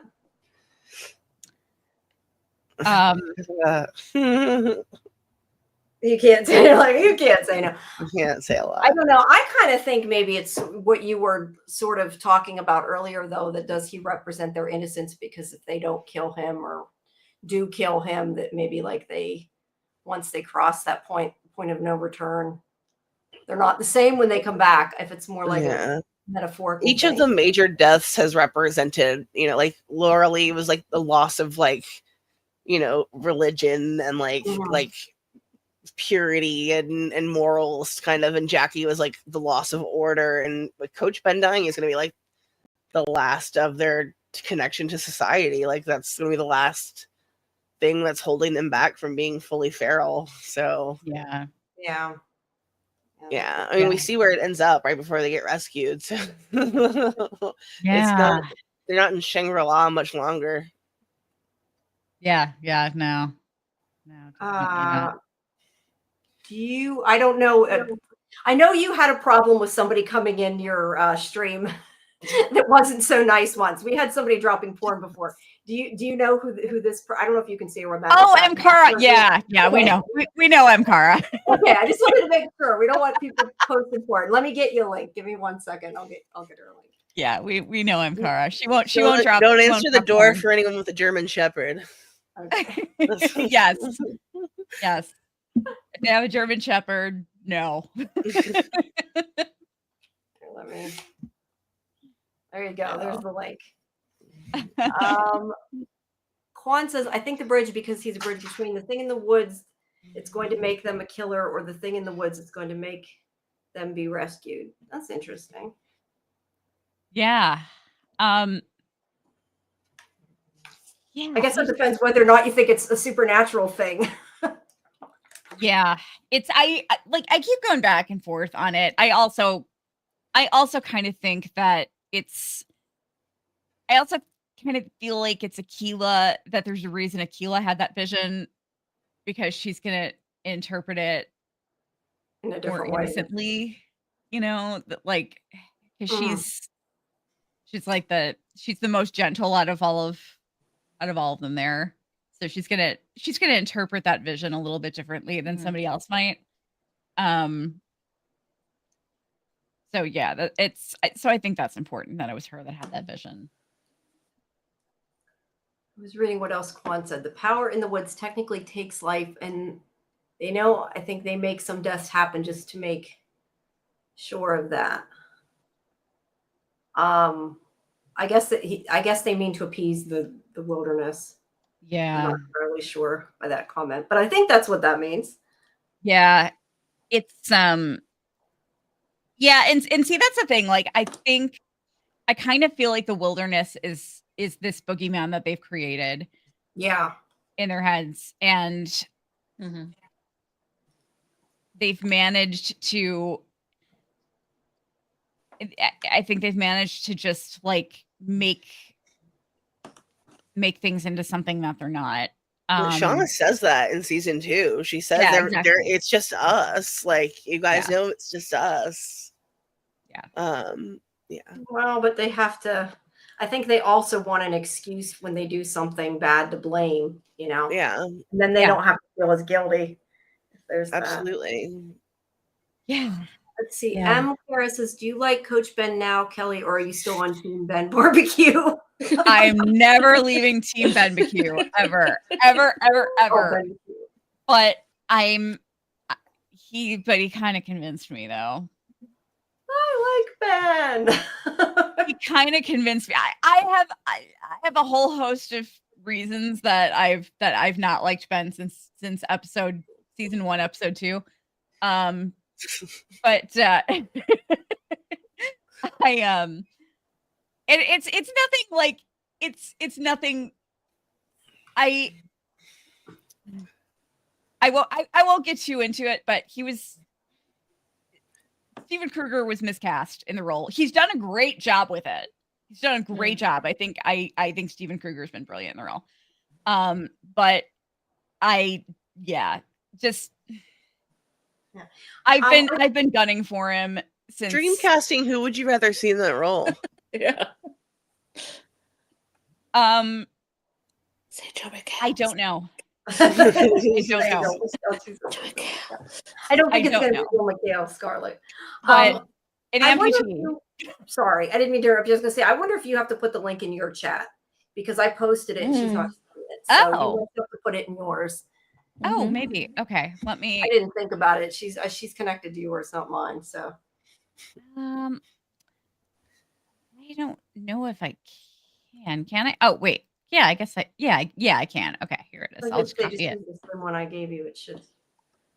Yeah, no, I don't know who I would cast in the role, but I would definitely cast. I would definitely cast an amputee. Yeah.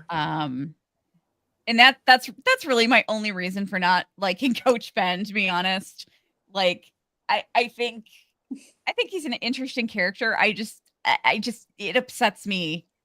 Yeah. It just upsets me to see a non-disabled person playing an amputee, honestly. Yeah. Yeah. That's absolutely fair. Yeah.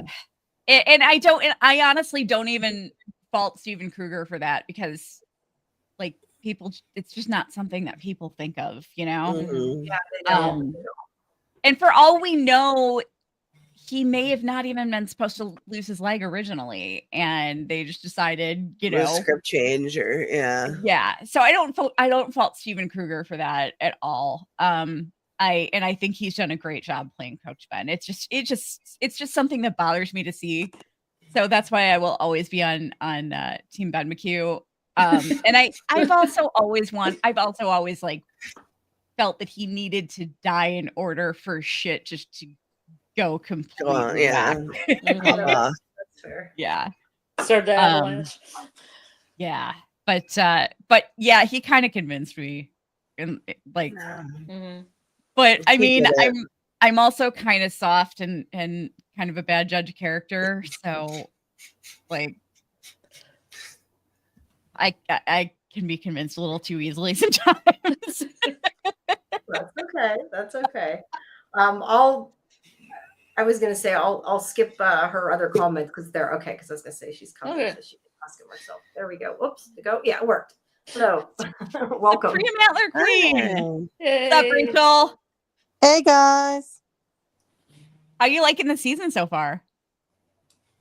Yeah, I really liked the trial episode. That was good. This episode was good too. Like, it was interesting to see Misty trying to kind of, well, I mean, she's pretty good at coming up with excuses, but being all like, oh, you know, not Missy, Lottie told me there might be a package, and like how she put her hand in the jacket pocket and all that. It's like she's really good at, I feel like, being subtle in some ways, if that makes sense. Yeah. Like making herself seem like, oh, I'm harmless, I'm innocent, Like I'm not Elsie. going to do anything. but she's I think part of it has to do with her being petite too. People see her and they're thinking, I can take her. She won't get me. And it's like, you might want to think twice about that. She might stab you in the back or something, or drug you like she did with Coach Ben. Yeah, never. Or Jessica Roberts. Threats from her. Missy do love to drug people. It's like her favorite. What else is she gonna do with? She's like, you know, like Rachel said, she's really tiny. I mean, it's the best way to get one up on him. You know, she'll crotch your burn. Yeah, she will crotch your burn. That's for sure. I've lit dicks on fire. Yeah, and then how she poured the alcohol on those guys. She's lucky she didn't get arrested or something. Yeah. Oh yeah. But I think we kind of all wanted her to see her lighted as much. I mean, we did, but we didn't. You know, she probably would have been arrested. So. And like with Walter, I wonder if that was true with the whole phone thing. I feel like other people said, it was probably just he picked the last person who called her or whatever and called. I doubt he went through every contact. Yeah, there's no way. That would just be weird. Yeah. I have like 90 contacts in my phone. Like, there's no way someone would. That's crazy. That's crazy. Well, who knows? Maybe she doesn't have that many. Maybe she only has like 15. Like, Misty doesn't have tons of friends, but I feel like Misty's also the person who would put everybody and their neighbor in her phone to make it look like she had more friends. So I don't. Yeah. That would have been way too many. They would have called the cops eventually or something. But he wants her to be dependent on him. I mean, I think that's the big. Yeah, I mean, I really hope that nobody ever gets a hold of my phone and starts going. There are people that hate me in my contacts. There are there's celebrities and their agents in my contacts. Yeah, I don't. Also connected Facebook to my contacts when it asked me, and I don't know why I did. So I have a whole bunch of people. I don't even know who the hell they are. Yeah, they're Kelly, who's the big celebrity you got on the phone there? Right. Who's the biggest celebrity you have on your phone? You can give initials if you want. Oh, it's nobody major. It's mostly agents. But you just said you had celebrities on your phone. Minor. I'm talking minor celebrities. I don't even honestly. One of them got married, and I don't even remember her last name now off the top of my head. I think it's B, so MB. That's all I'll say. But Jazz, they're definitely calling Adam Scott. I have a good collection of celebrity phone numbers. Yeah. Adam Scott's gonna have to rescue you from a bar. He come pick me up. I think Adam would come pick me up from a bar. He's a nice guy. Yeah. And then when do you guys think we're gonna see Hilary Swank? I heard some people say that she might just be in the last episode. They might be dragging it out till the end. It's toward the end. I kind of assumed that they probably gave you enough screeners to see her, but I didn't know.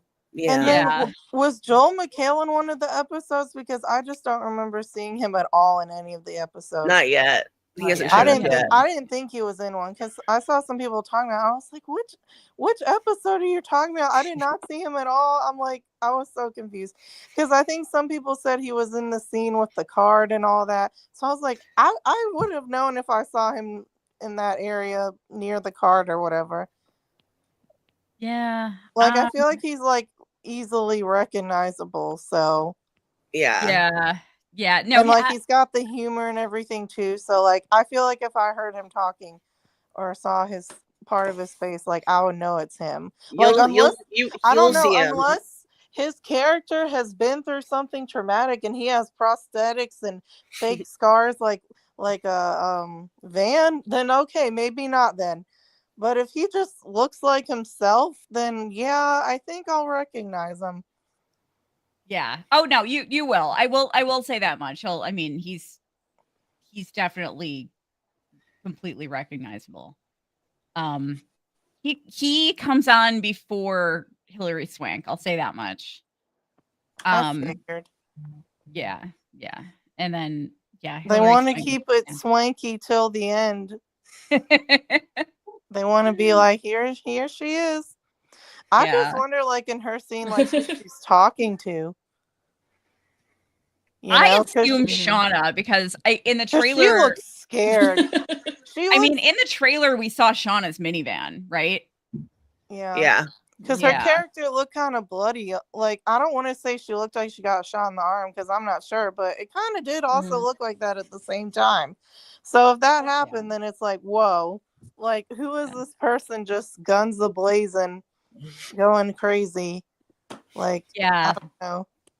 No, I think Shauna is going to be chasing her down because it looked in the trailer like it was Shauna's minivan. Where I feel like it could be Misty too, because Misty will do anything. I feel like. Yeah, but Shauna didn't have that love connection with adult Melissa. Hilary Swank is adult Melissa. Yes, I've seen a lot of people say that about her being adult Melissa. It's plausible. Do we know the exact number of people who survived or no? I don't think we know for sure. I think that was it's speculative. Guys, I am so sorry to go off topic. A thought just popped into my head, and I just have to get it out before I forget. So I realized that in season in seasons 1 and 2. Like Natalie didn't like to let other people drive. But it just occurred to me that when they went to confront the blackmailer, when they went to go after Jeff, Natalie wasn't the only one driving Ty's car. Shauna was driving.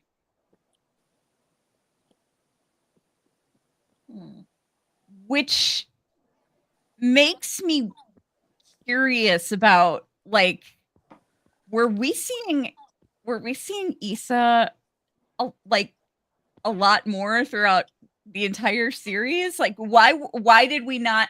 I think the only time we've seen Issa driving is when the car with the moon. Had the crash. Yeah. Yeah.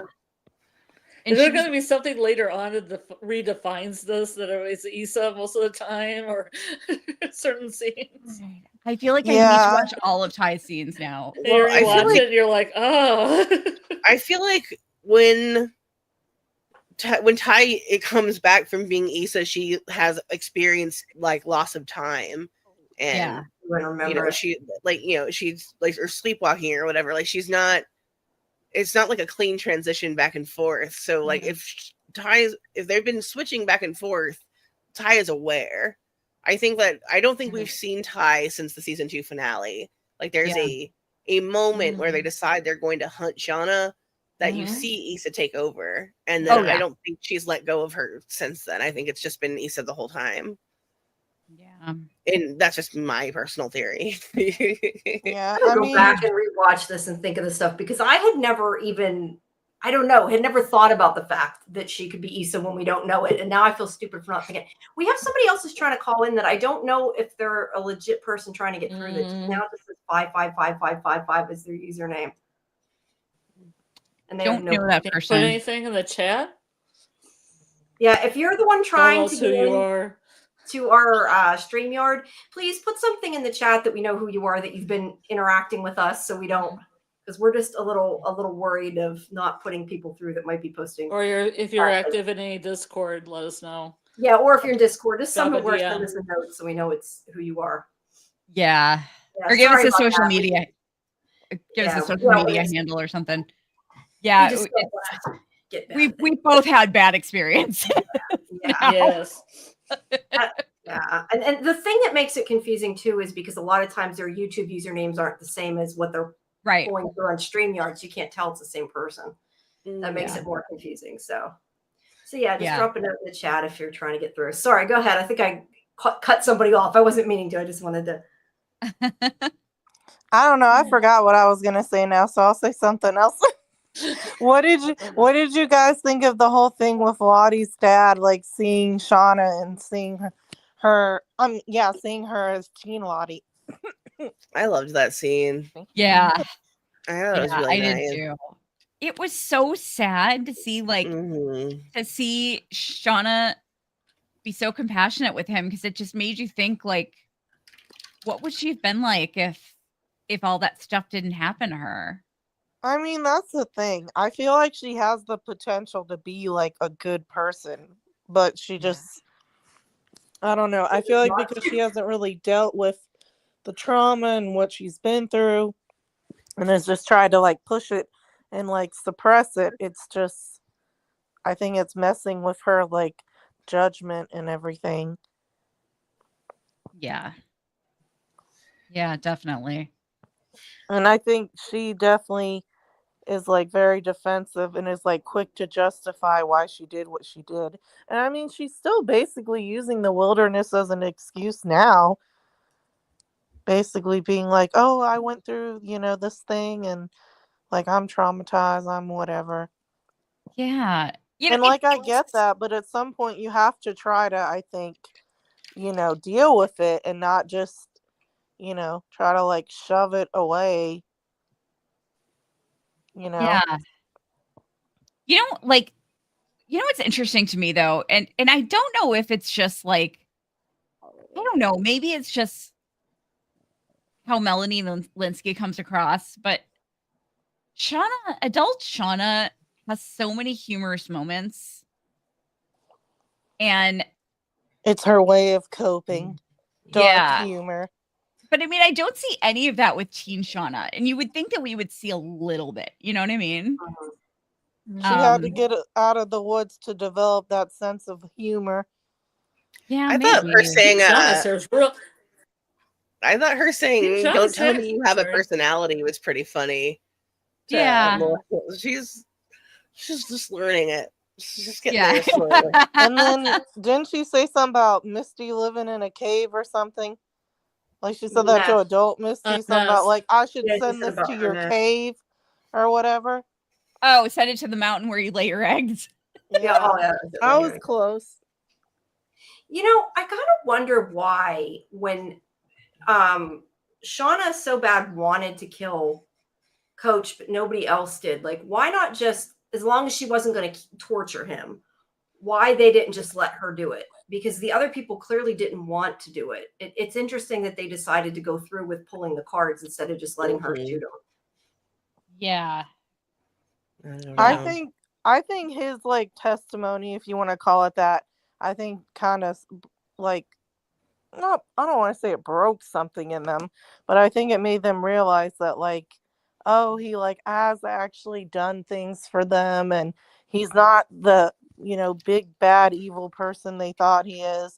Like, yeah, he's definitely made mistakes, but it's like he basically taught them how to hunt and shoot and everything. And like I don't think he's as useless as some people say he is. Yeah. Like he's not the leader, top dog, but it's also like he's disabled now, so he's not going to be able to do things as well as everyone else. But at the same time, like he is adapting because like he's been able to make his own like crutches basically and get around. And he was living in that cage. He had the cave, and he had like traps set up. So he's not 100% some like man in distress or whatever. Yeah, no, he's adapted really well. I want to say, just because I've seen some of the discourse online, and people were saying like that Ben, people were kind of defending Ben for not stepping in to help Shauna. Like, he was disabled and didn't like, and was scared of the girls, but he still, the fact remains, he still was the only adult. Yes. Thank you. That is my point. Yeah, that has been my point the whole time. Yeah. Like, even if he doesn't have any knowledge to provide her medical help, he just sit there and hold her hand. Yeah, like exactly. She's a fucking kid going through like one of the most painful things you can experience. Yeah. And like he abandoned her. Like, I feel like her anger towards him is very justified. Yeah. You could go boil water at least. Yeah. Yeah. Something simple. Tap her forehead, homie. Just give her some reassuring words. At that time, while she was having the baby, though? Sorry, what? Was he hallucinating while she was having the baby, though? Because he was still talking to his boyfriend at that time, wasn't he?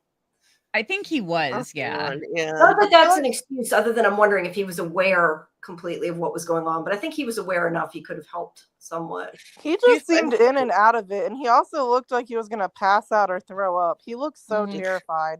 Like, I don't think it's good that he left, but at the same time, I get it. Because, like, say he did try to help. Like, say he did the boiling water, and then he tried to bring it, and then he, like, tripped because of the crutches or something, and then it gets all over Shauna. And she's like, Oh, my God. And she's like, maybe not carrying the boiling water. So, like, part of me gets it. Like, what if he did try to help and it made it worse? Yeah. Or, like, if he had, like, passed out or something. Yeah, imagine if that's what happened, if he did get like the boiling water and then he like, I don't know, if there was some kind of crack or creak in the wood, like a chip missing, and then like his crutches or whatever gets stuck and then it like spills all over Shauna, she would have lost it. Yeah. She would have wanted to kill him right then and there.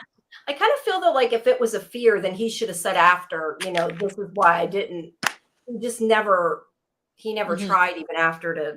Yeah, I definitely think he was afraid, and he looked sick. He like I said, he looked like he was going to throw up or pass out. So The cornerstone of his character is cowardice. Like, for sure. Yeah, for sure. I mean, I still like.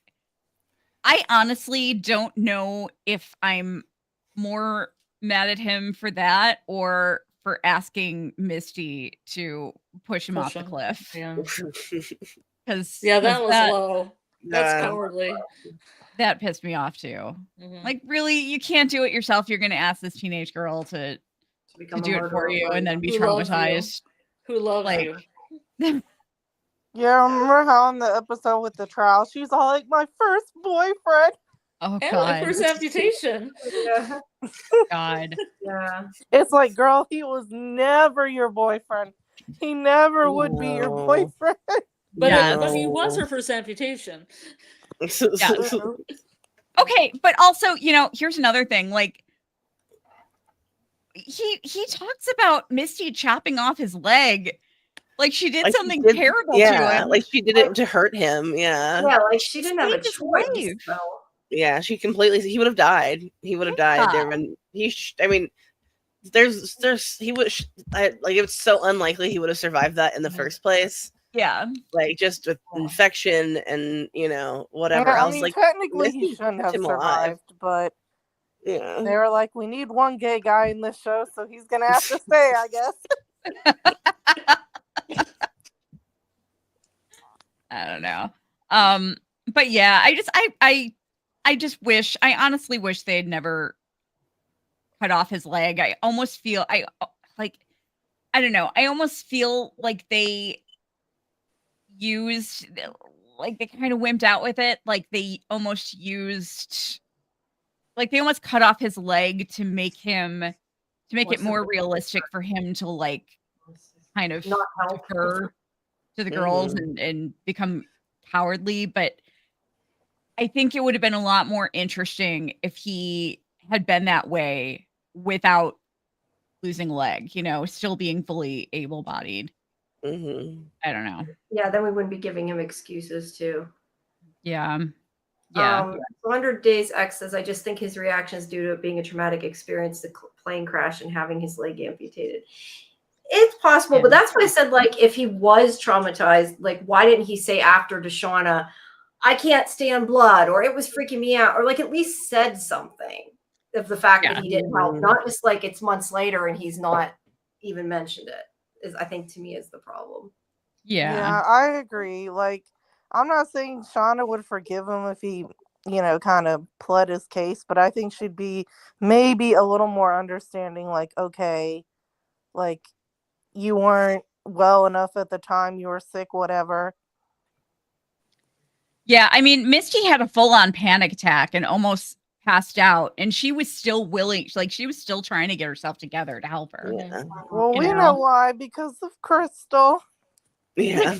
Yeah, remember how she mentioned Crystal on the show? I was like, girl, no. Crystal is gone. Yeah. I like how she threw Crystal in there. No, maybe Crystal burned down the cabin. We don't know. Like, okay. Yeah. She isn't real. Yeah. I know an animal likely pulled Crystal's body away, but I'm still in denial, and I insist that she's out there. I want to see what it is. We have Quan calling in. Let me bring. All right. That was a party. A chance to say something. Yeah. Now we have 6 people. Thanks for. Whoops! I see spinning. Thanks for calling in. Hey, Quan, are you there? Hello. There's something in. But it looks like it's buffering because I saw. Yeah, it looks like it's not. Okay. We'll leave it buffer for a few minutes and see. Okay. He said he was testing something out, so. Yeah. Yeah, I don't know. I didn't understand what they were testing, but give them a chance to try to get in. So, there it's buffering again. Yeah, it looks like it's not working so well. Well, wait, go ahead. Oh man. And then also, like, do you guys think Ben could die because of them basically cutting off part of his other leg? I think he's going to get rabies from all the bats he ate, and they're going to have to put him down. Yes, I just wanted to say. The old Yeller style, as I said. Yeah. Yeah, because, I mean, unless Misty works that magic again, I don't know. Yeah. I think it's very likely that he would die from infection. You know? Yeah, Mhm. I won't be able to walk again though. But yeah, they didn't wrap his leg up or anything. That's a problem. I know. And what are Melissa and Shauna doing? Like making lesbian love to the screams of Ben outside? Like that makes them more excited in their lovemaking. Yeah. Yeah. I love Melissa's Ben trying to clocking It's see a them. turn on for them, I guess. Like came out holding hands, and Van was like, lesbians. Yes. Yeah, I know. Like, what was up with that shocked look? Like, what she was That was so hilarious. It was Like rivals? odd expression. In my tent. No, I loved that. I thought it was really funny. That was so funny. You think Elton they would John. you think they would have done it in the morning after everybody had a good night's sleep instead of like having to listen to us cry of pain and anguish all night long? Right? Well, I think they enjoyed him screaming though. I don't think they really cared. Well, Nat didn't. Yeah. Nat didn't, but the two of them did. Yeah, exactly. I wanted to put this up before that Sheila said, does Ben have to saying Ben has to die because how are they going to bring him back home and explain what they did? Yep. Well, they could easily lie about it and be like, oh, he was attacked by a bear or wolves or something. And then I could see him going along with it out of fear because he doesn't want to admit that he was like this bad adult who just let them all be like wild. So I could see him being like, yeah, I did. Like it was really tough. And, I wouldn't have been here without the girls and everything. Like I could see him just going along with it out of like fear and just, you know. They'd have to make an agreement with them, I guess. Yeah, because if people could then start asking questions and being like, why did you let all this happen? And it's like, I get he's an adult, but he's only one person. It's like one person against like almost 15 girls. Like, good luck. Here's the thing though, like, Achilles heel, Achilles tendons heal, and he could get a prosthetic leg. I would love for it to be him doing all the stalking in the present day. Oh, that would be awesome. My theory though, my theory was always that he was going to end up getting when he disappeared. My theory at that time was that he was going to get rescued and leave them there. He was going to tell everybody that the girls were dead. That was always my theory. But I'm low-key kind of jealous. Like I had to pay several $1,000s, a lot of money to get my Achilles cut. And he got it for free, man. I'm jealous. Oh, that happened to you? What's that? That happened to you? Oh yeah. It's so funny because Achilles injuries are, like one of the roughest recoveries. I straight up paid to have mine done. I'm assuming it was to fix something else that you paid to have somebody. Service.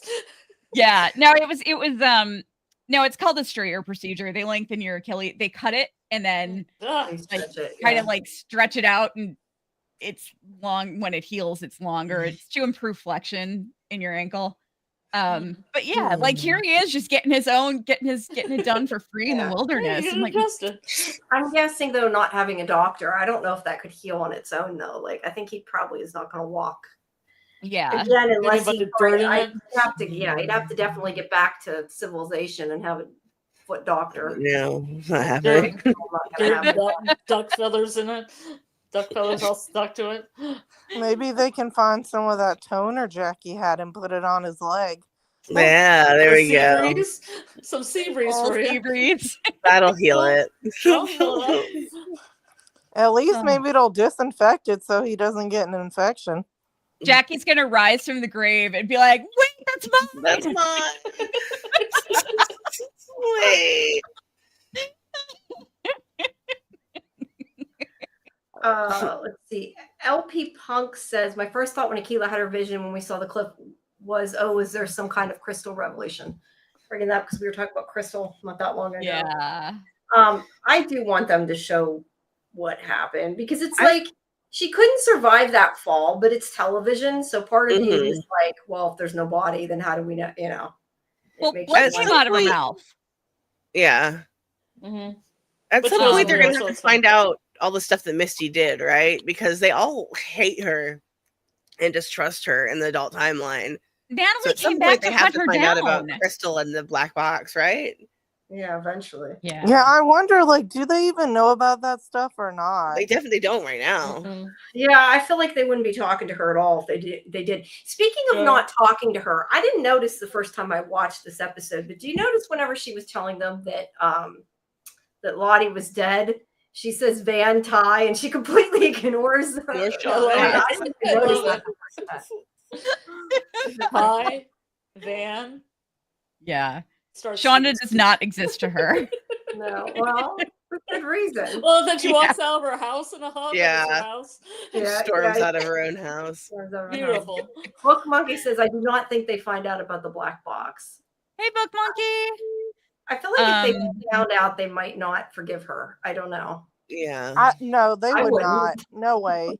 No. If anything, they'd want to sacrifice her to the wilderness. That's yeah. That's true. Now, one thing to keep in mind is they did, so there's this vision with Aquila saying that Ben is their bridge home, but remember in season 1, Thaisa brought up to Shauna that Natalie is the reason that they got out. Yeah. So we still haven't. So we still haven't seen that yet, but we'll. Makes me wonder what Natalie does. Yeah. Ooh, I just thought of something. Maybe what she does, because we all know she's good at shooting. Maybe she shoots at some trees, or even just shoots up at the sky, and then I guess whatever plane flies by, like, hears the gunshots or whatever. So then maybe they start looking and they see the girls, or at least Natalie, and then they like land. It's gonna be Laura Lee flying her plane overhead, and she's gonna. I forgot you were down there. Like the plane exploding was just them being high, and Laura Lee took off to get them rescued, but then totally forgot about them, and she's just gonna be flying around there and be like, "Oh my god, I totally forgot about my my old soccer team. They're still there. I should probably do something about that." Or maybe it wasn't that she forgot. Maybe she got like kidnapped or something. Yeah. And maybe she fell from the plane and Crystal grabbed her. Yes. Just as likely as the rest. So Laura Lee and Crystal are living together.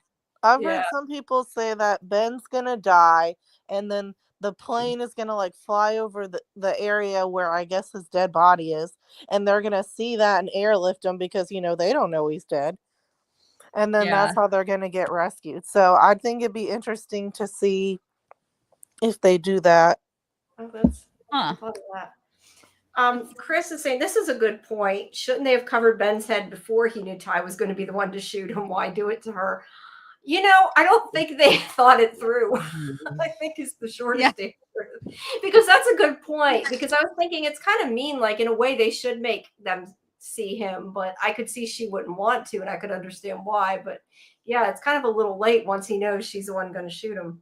I wanted to bring that up because I was really surprised by how angry and forceful Jen was, because she voted innocent every single time until she was bullied into changing her vote. Thought. I was wondering why she did. Yeah, she voted innocent over and over again until Melissa forced her to change her vote, and then she's like, "You don't deserve it." It's just a weird switch up from how she felt. Oh, I don't think it's weird. I think it's very typical. Yeah, that's true. Yeah, I think this is powerful. This season has really been fueled by their emotions for sure, especially like rage and revenge and everything. Yeah. As I say, we got a bunch. These are from, now that we're talking about some of the end of the episode, I'm going to go through some of these. Cutting the Achilles tendon on Ben's leg only so he can't walk, let alone run away, is one of the most fucked up things the teens have done. I agree. Yes. Take away the ladder. That would have been my suggestion. I think it was cruel. Yeah, that wasn't. It was totally unnecessary. I agree. There's no reason for it. And then he said, the frowny face in the tree really bringing home that these are dumbass kids. Vibes, yeah. But it looks just like him. That was the inspiration for the show. Wasn't it like some guy saying you could never do Lord of the Flies with girls because they would just like play patty cake and like knit and get along? And she was like, have you ever met teenage girls? Well, mistaken. Oh man. Yeah. Yeah. Then this rest is about Lottie's dad. And I know that Book Monkey was saying, I have in this episode, the question is what Mr. Matthews was talking about regarding his guy at the station calling this an accident. Right. And Justin was asking about that too. Where's Justin's? Yeah. Thinking he's talking about the plane crash. I didn't see that comment though. That's interesting too, because he could have mixed up which they were talking about. I like that idea too. Yeah, it could have totally been about the crash, and maybe people thought that he had something to do with it because like it was his plane. Yeah. So it's like, oh, you and your people, you didn't, I don't know, check the plane or whatever, and then, Yeah, it was definitely suspicious what he said. I at the time thought that maybe he was involved in Lottie's death, but I like this idea. Sorry, he could be talking about that. Maybe people thought he like staged the crash, so then his daughter dies, all these girls die, and then he can get a bunch of money, and then everyone else gets money too. Why would you do that? It's like you're already rich. Yeah. And it's like, I don't think the parents would be happy either. Because like, okay, so say someone in your family dies, but then you get like, I don't know, $5 million. It's like, yeah, sure, $5 million is nice, but it's like, it's not going to bring back the person. And you're not going to be like, oh, yay, I'm so glad they died, because it's like. You hope they're not going to be like that. Well, there was a settlement, wasn't there? Like, if you read between the lines in season 1, because didn't Lottie's family and Laura Lee's family have some kind of settlement, and that has a lot of money, and she bought that Porsche, so I assume they got settlement money. Yeah, definitely. They did. Yeah, who knows how much it was? I have no idea. No. Yeah. If I had to guess, maybe like $500,000 at least. Yeah, I don't know. Like, I'd say around $500,000 to $1 million. I'd be shocked if they were all getting like $5-10 million. I assume Shauna put it into Jeff's business. Yeah, her money. That makes sense. Yeah, probably. Yeah, especially because like the 90s were different financially, so like, so I could see it being like $500,000 to $1 million, maybe 2.5 at most. Yeah, I don't think they would all be getting like multi-million, deals, settlements. I have this theory about Shauna that when they got back, I have a feeling that she may have like tried to work a few jobs, and just was basically unemployable because she just like couldn't, like, I could see her totally just going off on customers and like to bosses and trying to cut them. Yeah. I could just see her cussing a lot, Yeah. And they'd be like, Shauna, enough. I could see her getting fired a lot. And maybe, I could see her possibly maybe even just getting married to Jeff because he was okay, like with the, like he painted her being a stay-at-home wife and mother as like a happy possibility for her, and she's like, I can't work anymore. Yeah. Like, I'm just that seems like the lifestyle for me. I mean, didn't she drop out of college too? I don't know which episode. I don't know if she went to Brown. Was mentioning, but I think one of the episodes mentioned something about her like dropping out of school. How long was she in school for? I don't know. Probably less than a year. But like, I have a feeling that when she came back, she did try to kind of be normal again. It's like, I'm gonna go to college. That doesn't work out. She drops out, and then maybe she tries to do a few like not easy jobs, but jobs that someone like her could get, like working at a grocery store or something like that. Yeah. Teen But then China it's working just- at a grocery it's too store being very much. flat. Well, I can see them having issues like that, definitely. Yeah. I I didn't don't think think she any of made them it are very around. well adjusted. I don't know about the fact that Misty works with people who some of them are sick and have issues, because I don't think she's very sympathetic. Yeah, she No. took those puzzle pieces from that lady. I was like, that's so Right. evil. That It is is. almost as bad as her destroying the black box. I'm sorry. Don't take the puzzle piece. Devlana. That she needs to be burned at the stake for that. I'm sorry. I thought that little lady was the one that Walter brought with him that he said was his mom, but wasn't. Well, he said it was just his neighbor in the end, Oh, but yeah, oh, I think it neighbor, was I mean. supposed to be. I think it was supposed to be. I thought Yeah. he said that was his grandma or something. He did, but then I think he said later he made it up, didn't he? Yeah. I Yeah, think she's so. not really related to him. Yeah. Yeah, he said he just had the money to blow and she was his neighbor or something. And Something like that. Yeah, he's got a lot of money. We have to yeah. wonder if that's shadiness. I don't know that it is. How much exactly is what I wonder. Yeah. Did he think he got like 3 million or something? Well, that's right. He said he got a settlement too because he got hit in the head or Mhm. something. In the head, yeah. I can't remember. He could have got more than that then, because the head, if the head gets messed up, you're done. Yeah. I Well, mean, that's not like, does that make Walter the way he is because he got hit on the head?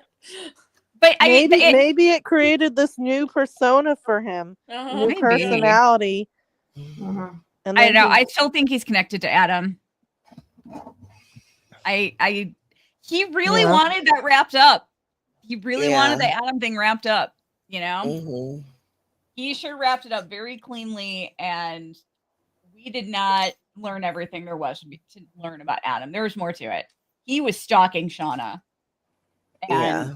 there's no doubt in my mind that he was stalking her. And maybe he's into girls with a dark past, yeah, I don't know, but I think we're going to hear more about Adam, and I think we're going to find Walter is connected, and we're going to find out what's going on with that shady ass bartender / chop shop guy. And then with the whole $50,000 Lottie took out, I saw some people say they think that she did it for Callie. The Like, what do you 50,000 guys is hurting think? my brain. Do you think that she took it out to give to Callie so she could have it for college and stuff? I don't know why she took it out, but why was it the same amount of money that Jeff was blackmailing him for? Mhm. Yeah, I don't know. I've seen people ask that too. Why is it the Was same it an odd amount? amount though, or was it just $50,000? I have a picture of the receipt somewhere. That's why I'm looking. Yeah, she took out $50,000. Yeah. It says $50,004.99. Oh no, that's what the charge. That's what the $4.99 charge. No, it was exactly $50,000. $50,000 is kind of a. I don't know. A lot of things could be 50,000. It wasn't like it was 48,000 or something, but yeah. I mean, it's kind of a generic amount. She could have been using it to put a down payment on a new house On another wellness center, Yeah, maybe. Yeah. Who knows? Or I don't know. Who knows? I mean, if she wants to send some of that over to me, I wouldn't mind. Well, she can't now because she's dead. Good but point. Well, if Misty wants to get some of that and send it over, right? Yeah.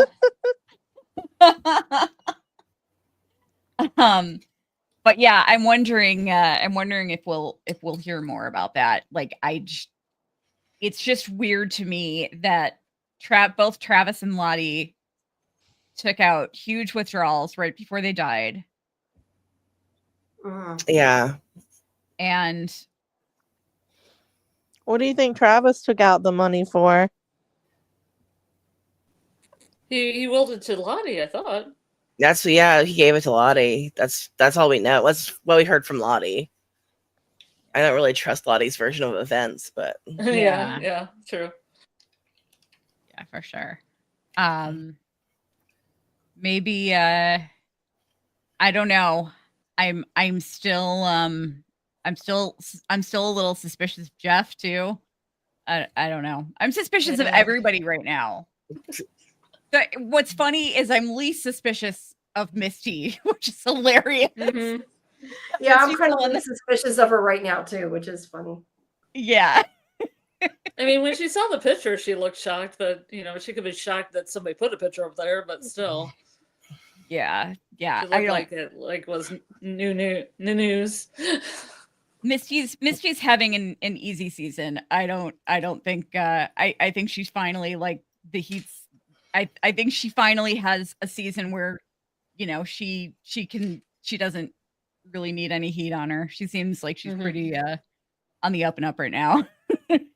I could be wrong though. Who knows? Yeah, just like I thought it was funny when she was the responsible one with Callie and that one. She's like, we shouldn't be drinking. It's like, when is Misty the one that makes sense? Right? Then there's something wrong. Chris is asking you, Kelly, since you've seen through episode or whatever, I thought you said episode 6, episode 8, does this significantly ramp up the action in the coming weeks? Oh yes. Yeah. Things get crazy. I know there's a high body count this season. It gets fucking batshit. Like, it gets real crazy. People are gonna be sitting there just like, what the fuck is happening? How would you guys feel if Misty died? Like, if Misty died toward the end of the season, like, what would y'all's reaction be? So sad. Misty dying. I don't see that I don't know happening. why, but she's the one person I feel like I can't see dying. Yeah. See, in the defense of Yellowjackets in total, there's been a pretty high body count in every season of Yellowjackets. Well, I know that this one's gonna be high though, like double digits. There's more coming, but yeah. My guess is 10 to 13. I know that's kind of odd, but I think something like that is going to be like 10 to 13. It'll be all red shirts.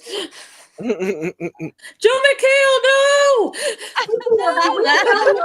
Do we know now for sure everybody in the place? Because I know how before they kept using like extras and changing them out and that.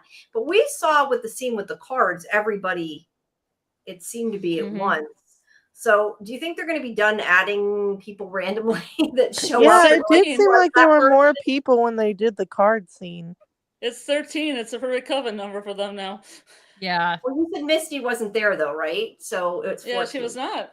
So 14. But are they going to like stop at that, or are we going to find more random people where we're like, were they there? I don't remember them because that keeps happening. It does bother me, the like extras disappearing and turning back up. Yeah. They seem they've stuck on the number, so hopefully that doesn't change. Yeah. Hopefully, yeah. I think this is set. I think where we're at is where we're staying until we start losing people. Yeah.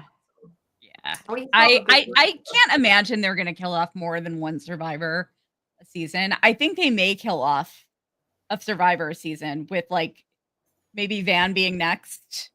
And then no, Van will never die. I don't know. I mean, I think she's all escaped die, death honestly. so many times. I know, but I think she's like a ninja or something, like a death ninja. Yeah, I think they're all gonna die, and then it's gonna be Taissa or Misty, and then Shauna will be the last one. It'll probably be Misty first, and then Taissa, and then Shauna. I bet they're gonna kill off one per season. Shauna's gonna die at the very end. And it's possible. Lottie made sense for me. I know a lot of people are really upset about her death, and I felt like there was a lot of wasted potential there. I'm surprised. I was really surprised by that, especially with her dying off camera. But I know they're gonna. I heard something about supposedly, like it's just like a rumor, but like supposedly her character was like drunk or something, and also had like taken medication. So like that's what made her fall down the stairs. No, but I'm not sure about that. That seems like kind of a boring answer, though. Yeah. Yeah, exactly. Like something had to happen. Yeah. Like, what if she was pushed down the stairs? What if it wasn't that? Well, Steve pushed her down the stairs. That's my story. I'm sticking to it. Steve killed Lottie. Yeah. Steve's the big bad of the show. He and Jeff are working. He and Jeff and Walter are all working together. And we're gonna see the three of them like flying off to Tahiti together at the end of the show.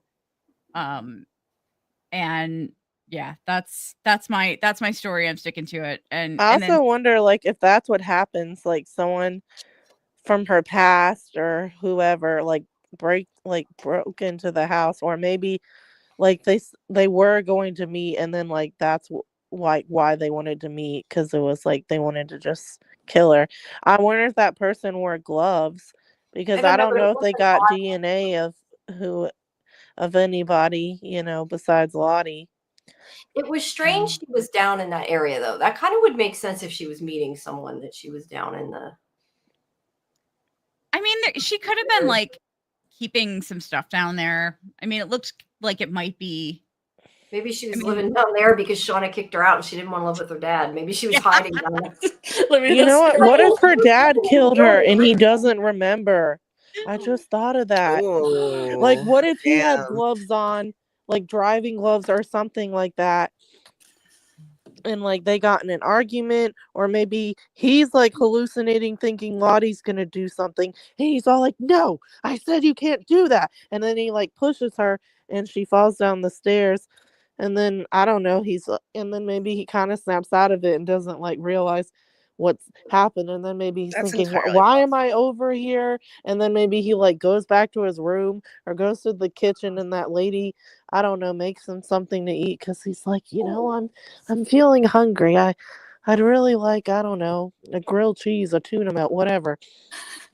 I like I that you're almost wonder if saying. it was something like that. Like maybe he killed her and he doesn't even realize it, and that's why if he is talking about the quote unquote accident, maybe that's what he's talking about then. Maybe he saw who killed her. Maybe. Potentially. She was in the apartment before she died.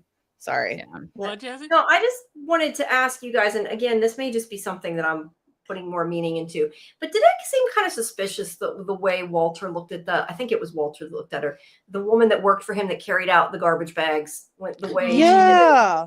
I thought that was a little suspicious. Like, why is she carrying out?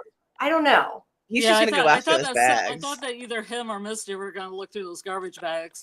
Yeah, I feel like they were trying to imply that like something was in there, like something suspicious is in there, and we should like really be looking at those bags. He could have even been hiding evidence for him, even if he's her boss. Something. I don't know. You can find out a lot about people by their garbage. You do. Yeah, by their personal refuse, as Misty said, in season 1.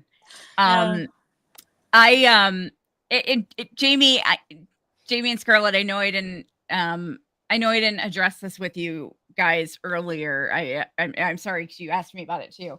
I know you guys typically go a lot longer than we did. I'm kind of at my physical limit, unfortunately. That's fine. No, that's fine. So I think I'm gonna have to. I would love to stay on, as like I could stay on for hours talking about this, but I need to like take some pain meds and I need to get up and walk pretty soon. I will say that, but no, I figured you guys probably wouldn't stay as long as we did. That's fine. I need to be dipping out too, so that my husband. Yeah, but what do you guys think if that's what it is? It's like he killed her like by accident and like doesn't remember it because of what do you guys think he has? Does he have dementia, Alzheimer's? Which one do you think it is? Yeah, I think they said dementia. Yeah, it seems like he's got dementia. That's what I thought too, but I wasn't like 100% sure. No. Because we're gonna dip hallucinate, young Lottie like that. He totally could have just done it, and then like, I don't know. Yeah, for sure.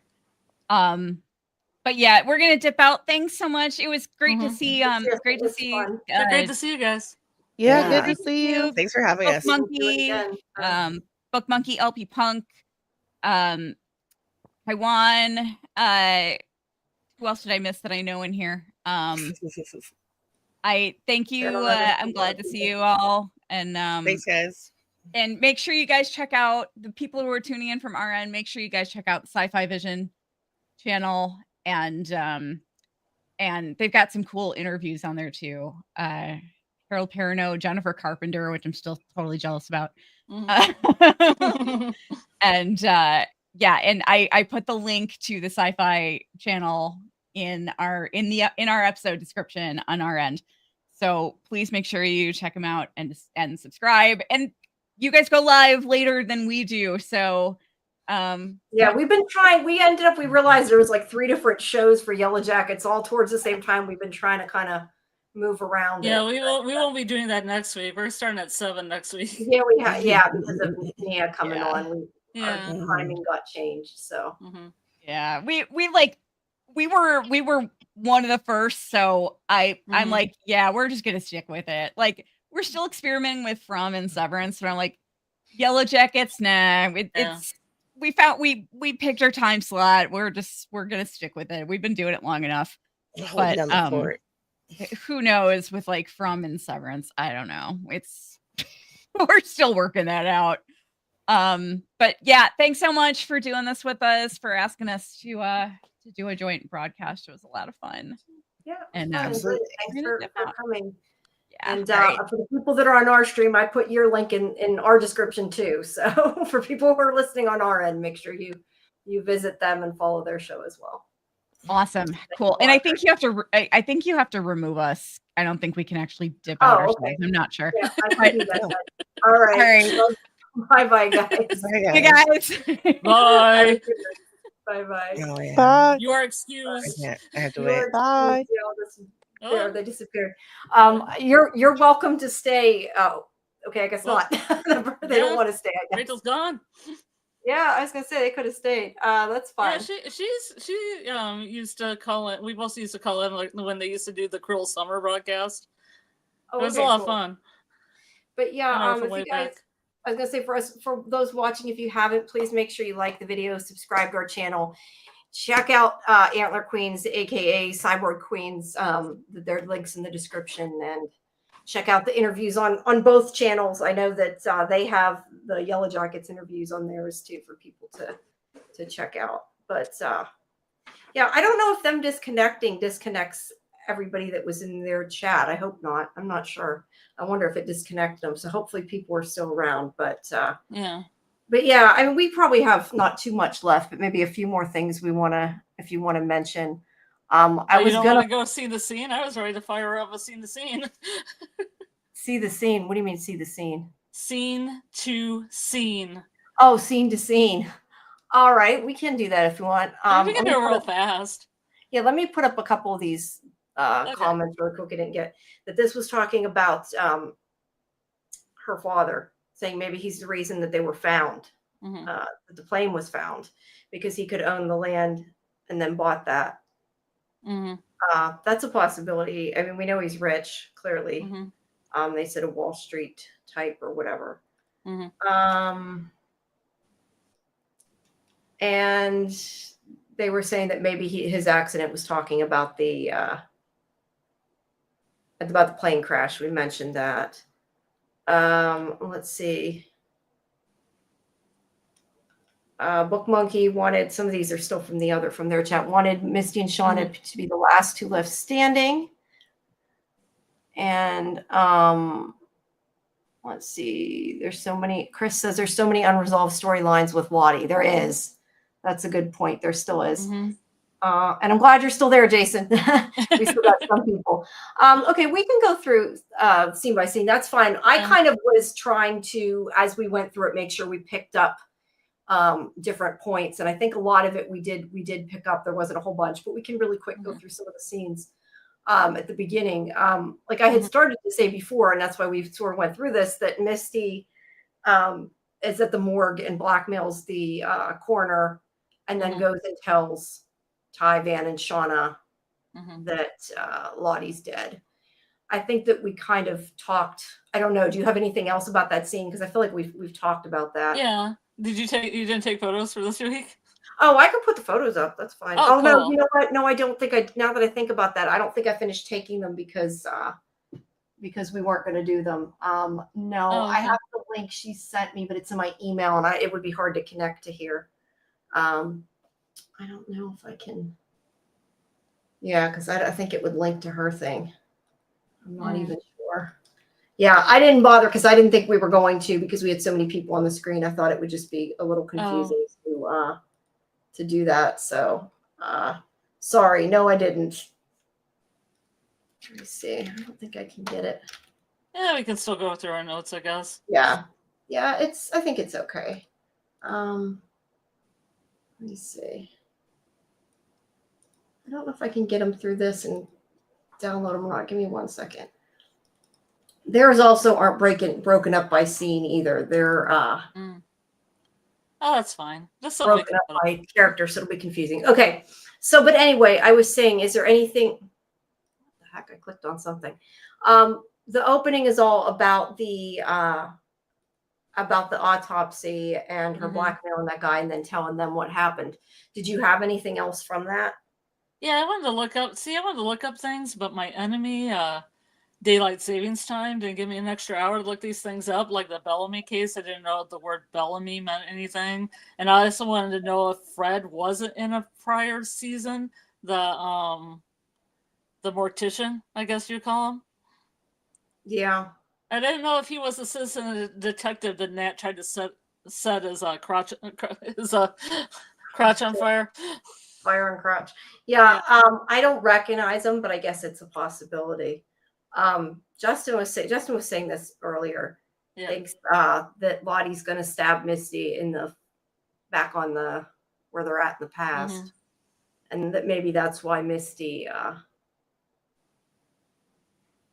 could have killed her. Maybe the plane crashed because there were 117. Maybe the plane crashed because there were 117 girls on it. I don't think there were quite that many. I'm not sure if that's a reference to something. I don't think there were quite that many girls on it. Is that like a long reference I'm not getting? I know that's what I was thinking, but no, that would have been 108, not 117. So I don't know. Yeah. So yeah, I don't know. What'd you say his name was? Bellamy. No, she says when she's trying to convince. She's like, oh, the Bellamy case where there was a vintage watch and it got sold on eBay. And then Fred's kind of like, okay, here's his stuff. Yeah, he clearly took the stuff. I didn't know if Bellamy meant anything, but I thought it was interesting. Just the name. No, yeah, it is kind of a name you don't hear a lot. But yeah, the only really thing I had for that scene, like I'd said earlier, that I questioned that they didn't show older Lottie, but I think it's very possible that they just didn't want to pay her for it. Jason said that on October 22nd, 2005, all 117 people on board Bellevue Airlines Flight 210 died in a plane crash shortly after takeoff from Lagos, Nigeria, en route to Abuja. I'm not sure if that's a real flight then, I'm guessing, from what he's saying. I did not know that. So, yeah, I don't know. But there definitely wasn't that many on their flight, that's for sure. Yeah, I don't even know they had full soccer teams, because the full soccer team's supposed to have 11. Yeah, there wasn't tons of. Yeah, well, they had to have like the ones that fill in or whatever, because there's more than 11 Yeah, like girls. JV. Yeah, because I ran across country in a small town and we had the varsity and JV together, so I don't know if they just had the varsity and then the best of the JV. Yeah, and they're also, the other thing is that there was two coaches. One of them was the assistant coach. That was the other thing I never figured out. Like, I thought Ben was the assistant coach, and then Ben was the assistant coach Martinez. So he was the coach. Okay. Yeah. Why were his kids with him to begin with? Travis and Hobby. I have no idea in the pilot. It's just that they're going and he tries to kiss his wife and his wife avoids kissing him. So some strife in the family. So maybe the boys just went with him. Yeah. Get away. It seems strange that they would be allowed to go with him on this trip if it was a school trip for no reason. Unless it's just they wanted some men in the show. Yeah, some male characters. So they had to figure that out. Let's see. And then I don't have a picture of it. I thought the stained glass window in Misty's room was kind of weird looking. Yeah, it is really cool. I didn't know if it had any kind of symbolism. Yeah. You have a picture of it. I don't have it. Sorry. Bummer. But her phone isn't there. We mentioned that. And then the drawing. Now, Travis is drawing. They know what the drawing is. I don't know what the drawing is, but Lottie says that's what the wilderness wants. And that's where Shauna says if he wants to play with fire, let's give him fire. And Mari's like, burn him at the stake like an old-timey witch. But Nat decides, that's not humane and that they're going to kill him with a gun instead. But see, that's where I was saying earlier, like, I'm sort of down from where I'm at. Huh? Your notes just really jumped further on in the episode. What do you mean? No, this is when they're discussing it. This is before. Is that what you mean? No, this is just when they were discussing it at the beginning before they choose who's going to do it. I just was saying that I'm surprised that they didn't just let Shauna at least shoot him if that was the case, And then we have Shauna following Misty and Walter following Shauna. Well, we skipped the whole Shauna scene with Misty. We skipped the what? The scene before the credits where, like, Misty's going Tai, Van, and doesn't do Shauna, and then Shauna's deflecting blame, and then Van says that she murdered Ollie and held a meeting after because that's kind of on Misty's on brand. And then Shauna blames her because she was in the freezer, but I found out that the instructions were on the inside of the freezer, so Shauna could have gotten out of the freezer. See, I didn't see that, but I said before, I think there has to be something that automatically opens it or whatever. And then Misty leaving and getting mad and coming back in before the credits. Yeah, it's her own house. Yeah. Yeah, that's what I was saying. We had kind of gone over that before. I didn't know if you had anything to add. Mm-hmm. And then after that is Ben. Akilah comes in. She comes in. Then Ben asks Akilah what they're going to do to him. And he mentions about the goat probably needs special food and that. He's trying to bond with her. Sorry, what? What do you think about the goat? Because it doesn't seem like it's a mountain goat. I don't know anything about goats. I just think it's a cute goat. And I think that he's using it to try to bond with her because she likes the animals. Mm-hmm. I was told that if there's wolves around, there's only really mountain goats, but I don't know if that's a fact. I don't have an answer to that, so I don't know. No. But I made another point that I was going to say, but people were kind of talking over me, that Teen Shauna has really red hair. Like a lot more redder hair than Melanie does. I don't know if it's the sun, like being outside in the sun that makes it more red, or that's just like a metaphor, like she's just feisty. Well, I mean, I guess it's possible that older Shauna could dye her hair, but I'm not sure. Usually, I mean, not always, but generally people dye their hair lighter as opposed to darker. So I don't know. No, I dyed it darker because I was gothy. Yeah, well, I don't know. So normally, hey, I have blonde hair. I dye red, so I'm not the norm either. I'm just saying. Usually, you hear about people dyeing their hair later. I don't know. That's the only thing I can think is that older Shauna dyes it, or maybe as she's gotten older, her hair has gotten darker. I mean, your hair does change as you get older. But I don't know. I hadn't really thought about it. I guess her hair does look more red. Jason agrees that her hair looks more red this season. So yeah, I don't know, unless it's like just the actress and they decided to leave it in. I don't know. I had not noticed. And then Van says the King of Hearts is a suicide king. You have any comments on that? Oh yeah, when she's saying that that's the one they'll pull to decide who's gonna do the shooting. I just think it would have made more sense to let Shauna do it since she wanted to do it.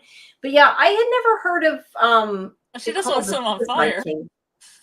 Yeah, she wanted to light him on fire, but I'm saying, like, I think she still would have been happy if they let her shoot him. Yeah, well, I think Shauna wanted Nat to shoot him just because she wanted Nat to have that agony. Yeah. You're right. She did. And then she's like, it's 5 feet away. Anybody can do it. Yeah. Yeah. For her. M. Cara says, I think it's the actress because Sophie, how do you say that? Melissa? See, this is how much I know the actress. Melise has red hair. I think they just let her hair be and not put a wig on her. They may just not have changed it. I thought she was blonde, but maybe she's redheaded. I mean, redheads dye their hair blonde, you know. Dye Yeah, isn't like, or the opposite, like me. yeah. I mean, it could be too, like it was more of a strawberry blonde, and when it hits the light, it looks more red. I don't know. I honestly hadn't noticed the color, but yeah, I don't know. But it might be. She could be right. It might just be that they're not messing with it as much in the show, and so they're leaving it more the way it is. Doc, disappointing episode. You didn't like it.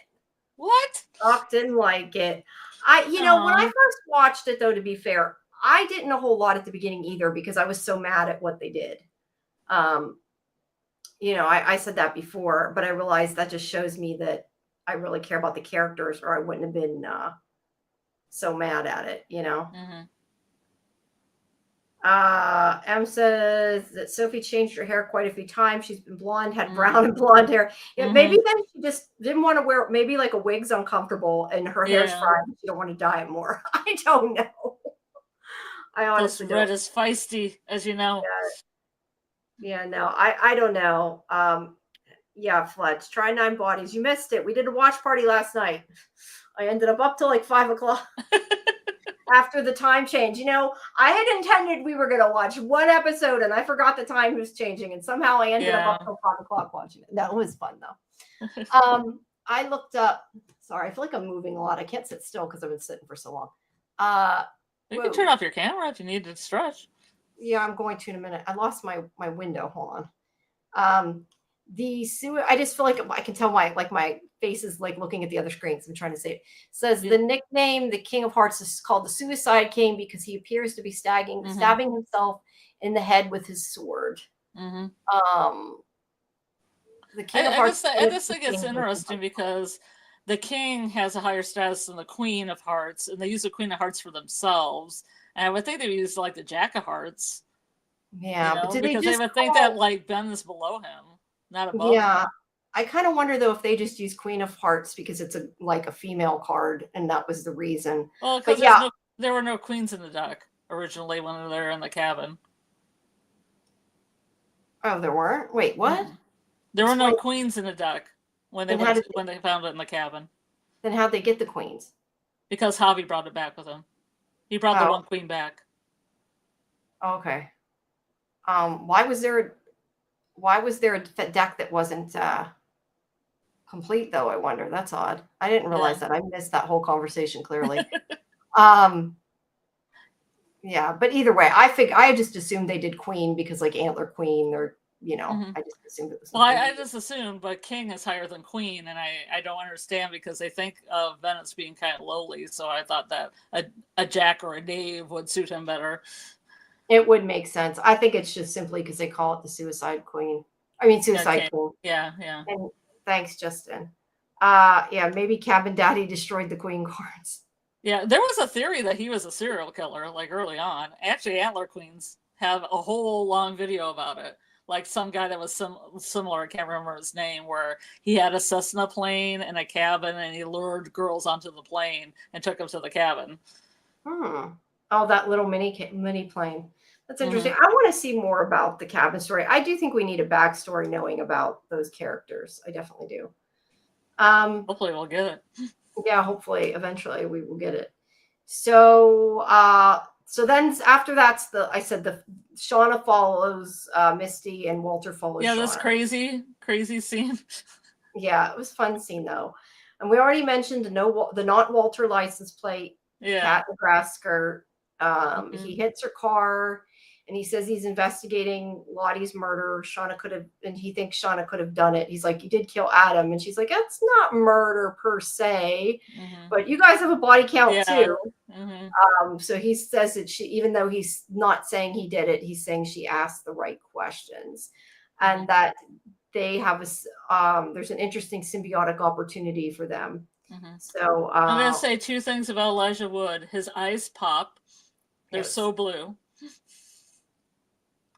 And he wears shorts all the time because I think he wants to show off the goods to Misty because Misty said one of her turn-ons was calves.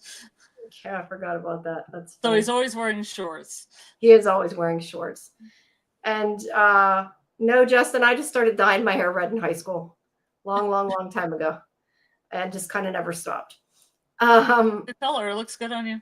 Oh, thanks. It's got different. It's actually got a bunch of different colors, and now it's got like red and pink and orange, but you can't see it. I'm gonna get some yellow added, make it more fire, but you can't see. The camera doesn't pick it up. M says, I feel like Walter's too strategic. It feels like he does everything because he's hiding something sinister. Yeah. I think that's fair. And Doc says Elijah's one of their celebrity crushes. Yeah. Those eyes. Yep. Draw you in. Do you think Walter's related to Cabin Daddy? What do you think about that theory? I don't know. I hadn't thought about Walter's it. a very interesting person because you don't know if where he really fits. Yeah. Hey, AA. Because he just kind of came out of the blue. He has a lot of money. You don't know if it's true the story is telling that he got the money. He said there was a YouTube video, but Mr. never looked it up. That's where it would be cool if they had like as a ARG that they put it on the internet. We could see it. Yeah, that'd be cool actually. Elijah, wouldn't it? M says Elijah could leave you lost in the wood with his eyes. That's funny. Good. He does have pretty eyes. AA says, I think Walter's related to Laura Lee, maybe her brother. That would be interesting too. Yeah, we don't really know much about their families, except for Akilah has a sister. Oh, that's right. She did mention a sister. Yeah. Because she had like a niece or a nephew. Yeah. She mentioned they had a baby. But I don't know if Donna had any siblings or any of these people, really. No, most of them didn't really mention. I'd like to see more backstory in some of these people, but... Okay, so they go around and Van Van goes around and Tai pulls the King of Hearts. Do you want me to go through the list of cards again? If you want to. I don't care. Nat pulled the 10 of diamonds. Robin or Britt? Is that Robin? I don't know. I'm not sure. I think it's Robin. Pulls the Robin 9 of clubs. Or Britt. Well, we had a picture. I can point them out, but we don't have any pictures, so I'm going to keep going. Lottie drew the 5 of clubs. Travis drew the ace of diamonds. Mari drew the 7 of hearts. Van got the jack of diamonds. Shauna got the 9 of spades. Only spade, too. Britt, or Robin, which I think is Britt, is the 3 of diamonds. Melissa drew the 2 of clubs. Akilah drew the 8 of clubs. Jen drew the ace of clubs, and Tai drew the king of hearts. And Misty wasn't there. Why? Yeah, I didn't even notice that Misty wasn't there. I kept counting it. I paused it and counted it. And I'm like, there's only 12. There's only 12. One more then.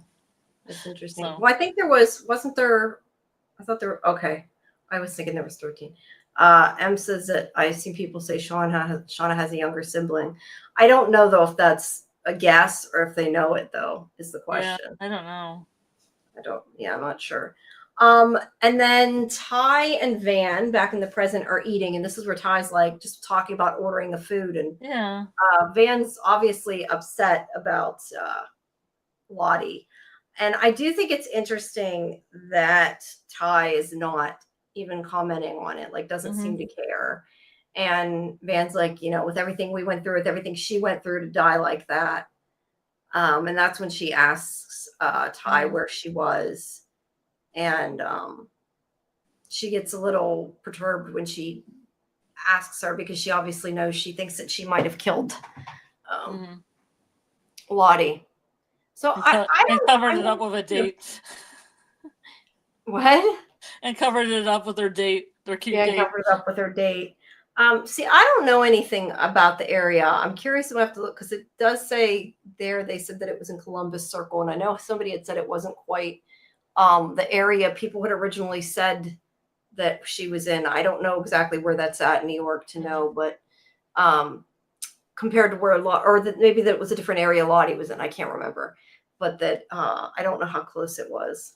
But I mean, yeah, Tai could have done it. Dark Cat Tai or Issa, whatever you want to say, could have done it. Do you think it's Dark Tai or Issa that's in the restaurant ordering a bunch of stuff because she doesn't care? I think it makes sense that it's Issa, but I had never thought about her not being Tai when we thought she was. And I should have, because that's kind of stupid that I didn't, but we never really discussed it. Her shirt has woods on it. If you look at it, it has the woods on it. Yeah, maybe. I mean, it definitely makes sense that it could be Issa. But I would wonder though, like, would Issa know about the date that Van wanted though? Because it was Tai she told. I guess it depends on if somebody has a split personality, which like the dominant personality usually knows everything else, but the other personalities don't. So if Dark Tai is actually the true dominant personality, then she could know anyway. It would depend. Jason says Columbus Circle is at the bottom of Central Park. I'm not sure where that is in relation to where Lottie was killed, though. So I don't have an answer to that. So then Misty goes to the. I'm not sure if that's actually a hotel or it's an apartment suites. I'm guessing it's actually a hotel. We never completely discussed that, but they are in the penthouse suite at any rate, is where Lottie's father lives. And I took a picture of the sign on the wall. It's flipped backwards, but it's called the Janeway. I don't know if that's just the true name of the place it was filmed at, or if that's in reference to something. The only thing I know of that it could be in reference to is Catherine Janeway from Star Trek, but I'm not a Trekkie, so I don't know that would necessarily mean anything. How's it spelled? Janeway, Janeway. Just like it sounds. AA says it's an apartment building. I don't know. We said it was a hotel at the beginning. First we thought it was a bank, then we thought it was a hotel. I mean, it could just be apartments. It's not, I don't know that it matters, but it's called the Janeway at any rate. I lost where I was. Okay. So that's when Misty goes down the authorized persons only hallway and all the police tapes there. And she looks at the long scratches in the wall and she compares, like I said before, I'm not sure if she was comparing nails to the scratches or if there was pieces of hair she was comparing. I was confused by that, but she was comparing some of her evidence. Yeah, you're right, AA. Apartment buildings do have penthouses, but I guess sometimes, I guess they don't usually call a hotel the penthouse though at the top. I mean, you sometimes hear the penthouse suite, but not as much. Usually they would, I think, call it honeymoon suite or something. So it might just be, I'm going to say it's probably apartments. I think I tried typing in actual apartments and I don't think I found it when I did. I feel like I tried. Let me see. Janeway Apartments. Whoops. New York. Yeah. It says it is a misnomer. It's commonly known as the Dakota Departments. That's on West 72nd Street.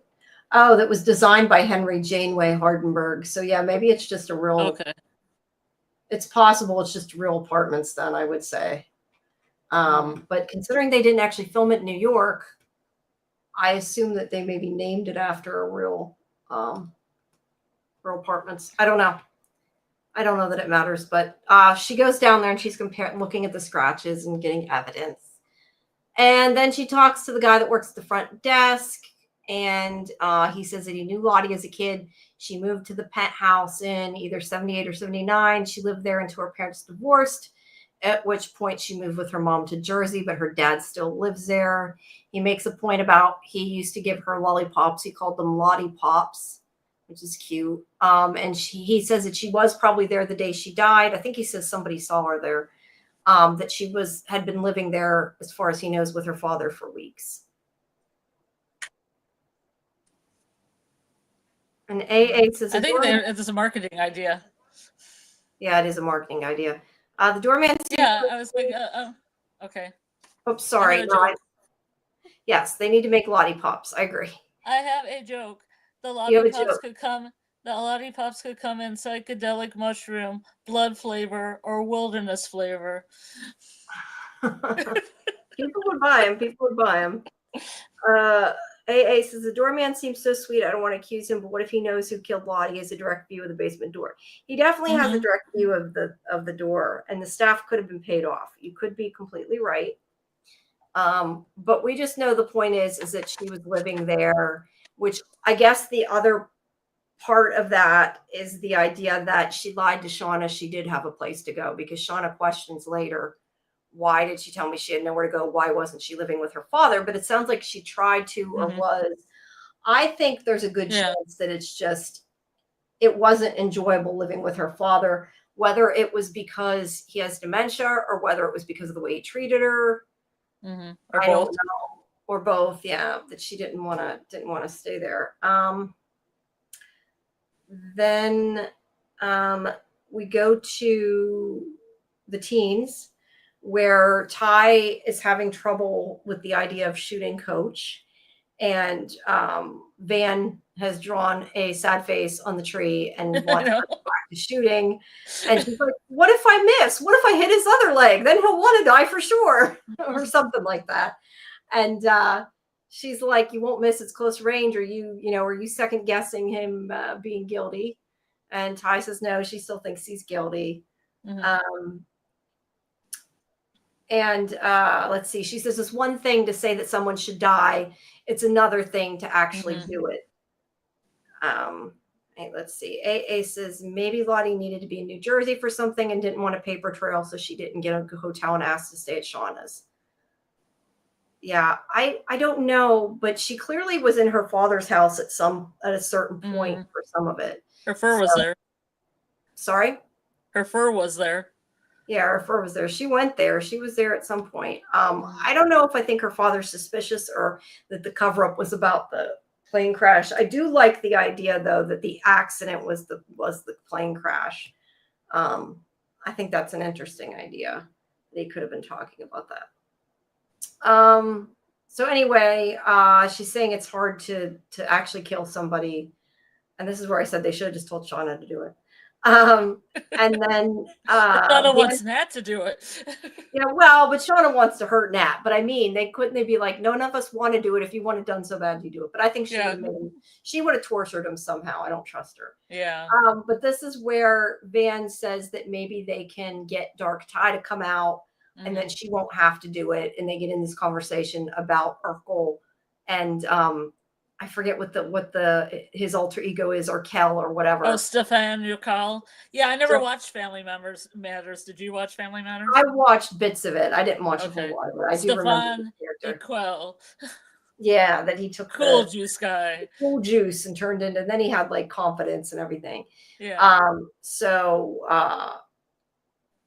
she's saying maybe she can summon her. But it makes me wonder if they've done that before, like if Tai has made her alter ego do things she didn't want to deal with. So it's an interesting thought, but it doesn't seem to be working.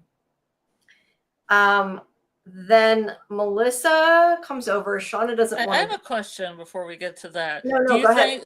Do you think that Tai, before she went on the plane, had her alter ego do bad things like kick Allie? I forgot she kicked Allie. It's possible. I mean, I would think that maybe someone would have noticed she was unwell and had a split personality, but back then mental health wasn't as big of a thing as it is now, so she very well could have. But it's also very possible that being this place gave her an alternate personality. I mean, I could see it either way, but that is a good question I hadn't thought about. Maybe. But I don't know. To me, her having an alter ego that's one of the things that to me has an explanation, a medical explanation, and isn't necessarily, something to do with where they're at. But yeah, she could have definitely, though, where they're at, used it before to get out of things, maybe, and they don't realize it because they tend to think it's when she don't remember it. But I've kind of wondered after the conversation we had today, is it possible sometimes she does know it and just isn't telling people?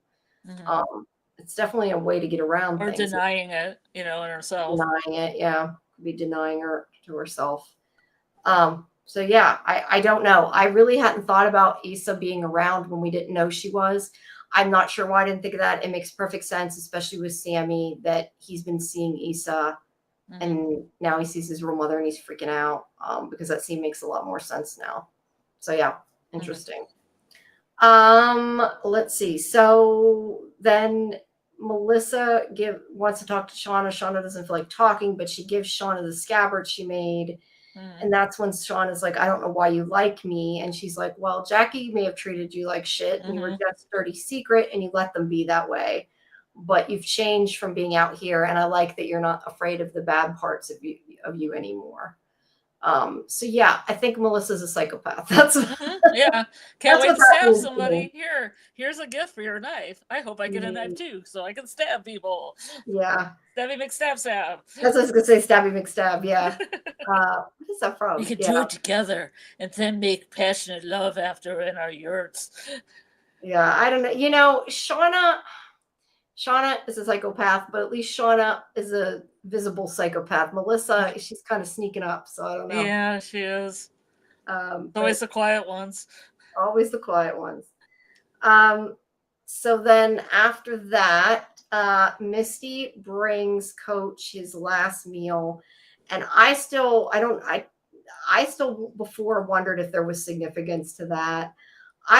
I get that he didn't eat it, but I still think it was suspicious the way they narrowed in on the food and like really showed. Or he just doesn't eat anything that Misty makes him. He might have just learned, but I feel like if you were going to be put to the death, wouldn't you rather Misty poison you? I mean, I would. And I think she got out choosing a card because she was making dinner. It's very possible, but they should have said that. I think that like they should have, but they seldom do. Well, I know, but one line could have fixed that. But yeah, I don't know. I've said that several times in season 2. No, I know. I just think it would be interesting if, like, you found out later, like she had hidden a knife or a key or something in it, and he never knew it. That would suck. Yeah. Something. That would have been great if she would have helped him. Yeah, I thought she wasn't allowed to make any food though, but I guess they probably figured we're killing him anyway. She can make his food. Yeah, why not? Why not? Us.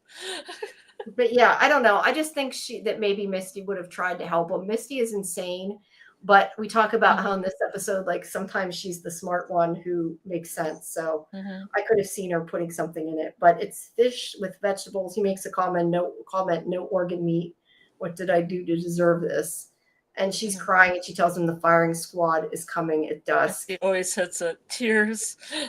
Yeah, and she's crying, and she did everything she could. And he's like, okay, I know you did. It's okay, I know you did. And I think he, at this point, does right now believe that she's really sincere. And I think she is. I mean, she's still insane, but she's sincere, I believe. And she hugs him. And he says that, I guess he means to them. He says, I'll be remembered as a monster who burnt down a cabin to kill teen girls. But in the real world, I'll hardly be remembered at all. And that's when she says, no, that he was decent and kind. And you were my first boyfriend and amputee. That's a great line. Yeah. And that she's going to miss him. Yeah, I think I also heard a gunshot there too. Like maybe Ty's practicing. Might be. It was at 23:48. I just marked it down because it didn't say in the closed captioning, but it definitely sounded like a gunshot, like they're practicing, and that put Coach a little on edge. Yeah, it does make sense that there could be, though. I don't know that has meaning, but yeah, maybe they're just trying to scare him. Could be that too. So, excuse me. In the present, Misty brings. Oh, that's interesting. You know, there's a couple parallels in this episode. The one parallel I feel like is Tai. We didn't talk about Aquila going to the caves.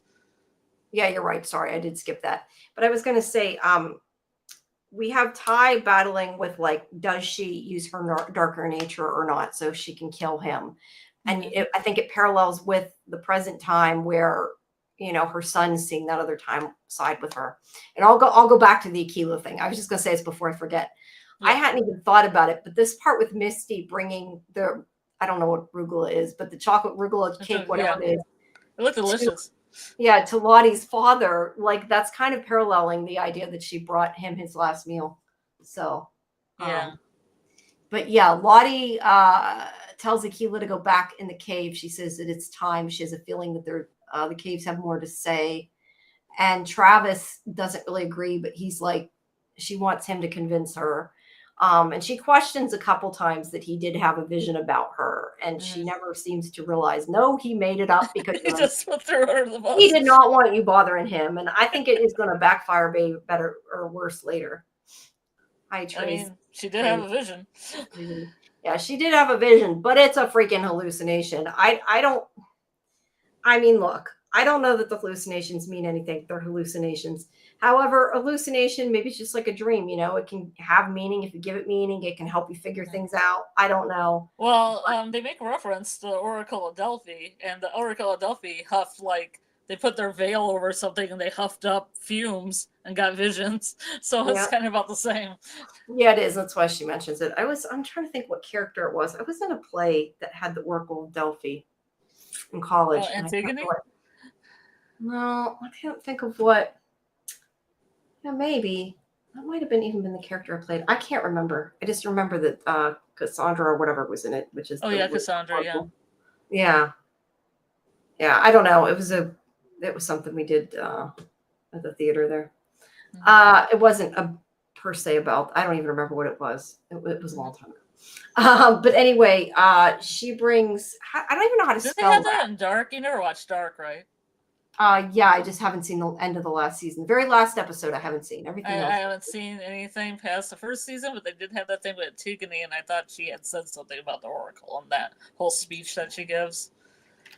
But maybe not. I feel like that Antigone might have been the character I played, actually. Oh. But I don't know what the play was. It was, Antigone? It was beginning of college, yeah. It was just, we played, and we had, all I remember is we had like robe toga thingies, whatever you want to call them. Mm-hmm. And that was pretty much all I remember, and it was the only play in college. Yeah. So, yeah. So I was starting to look up, and then I forgot what I was doing. Arugula. I don't even know how to spell it. I'm just Rogalech?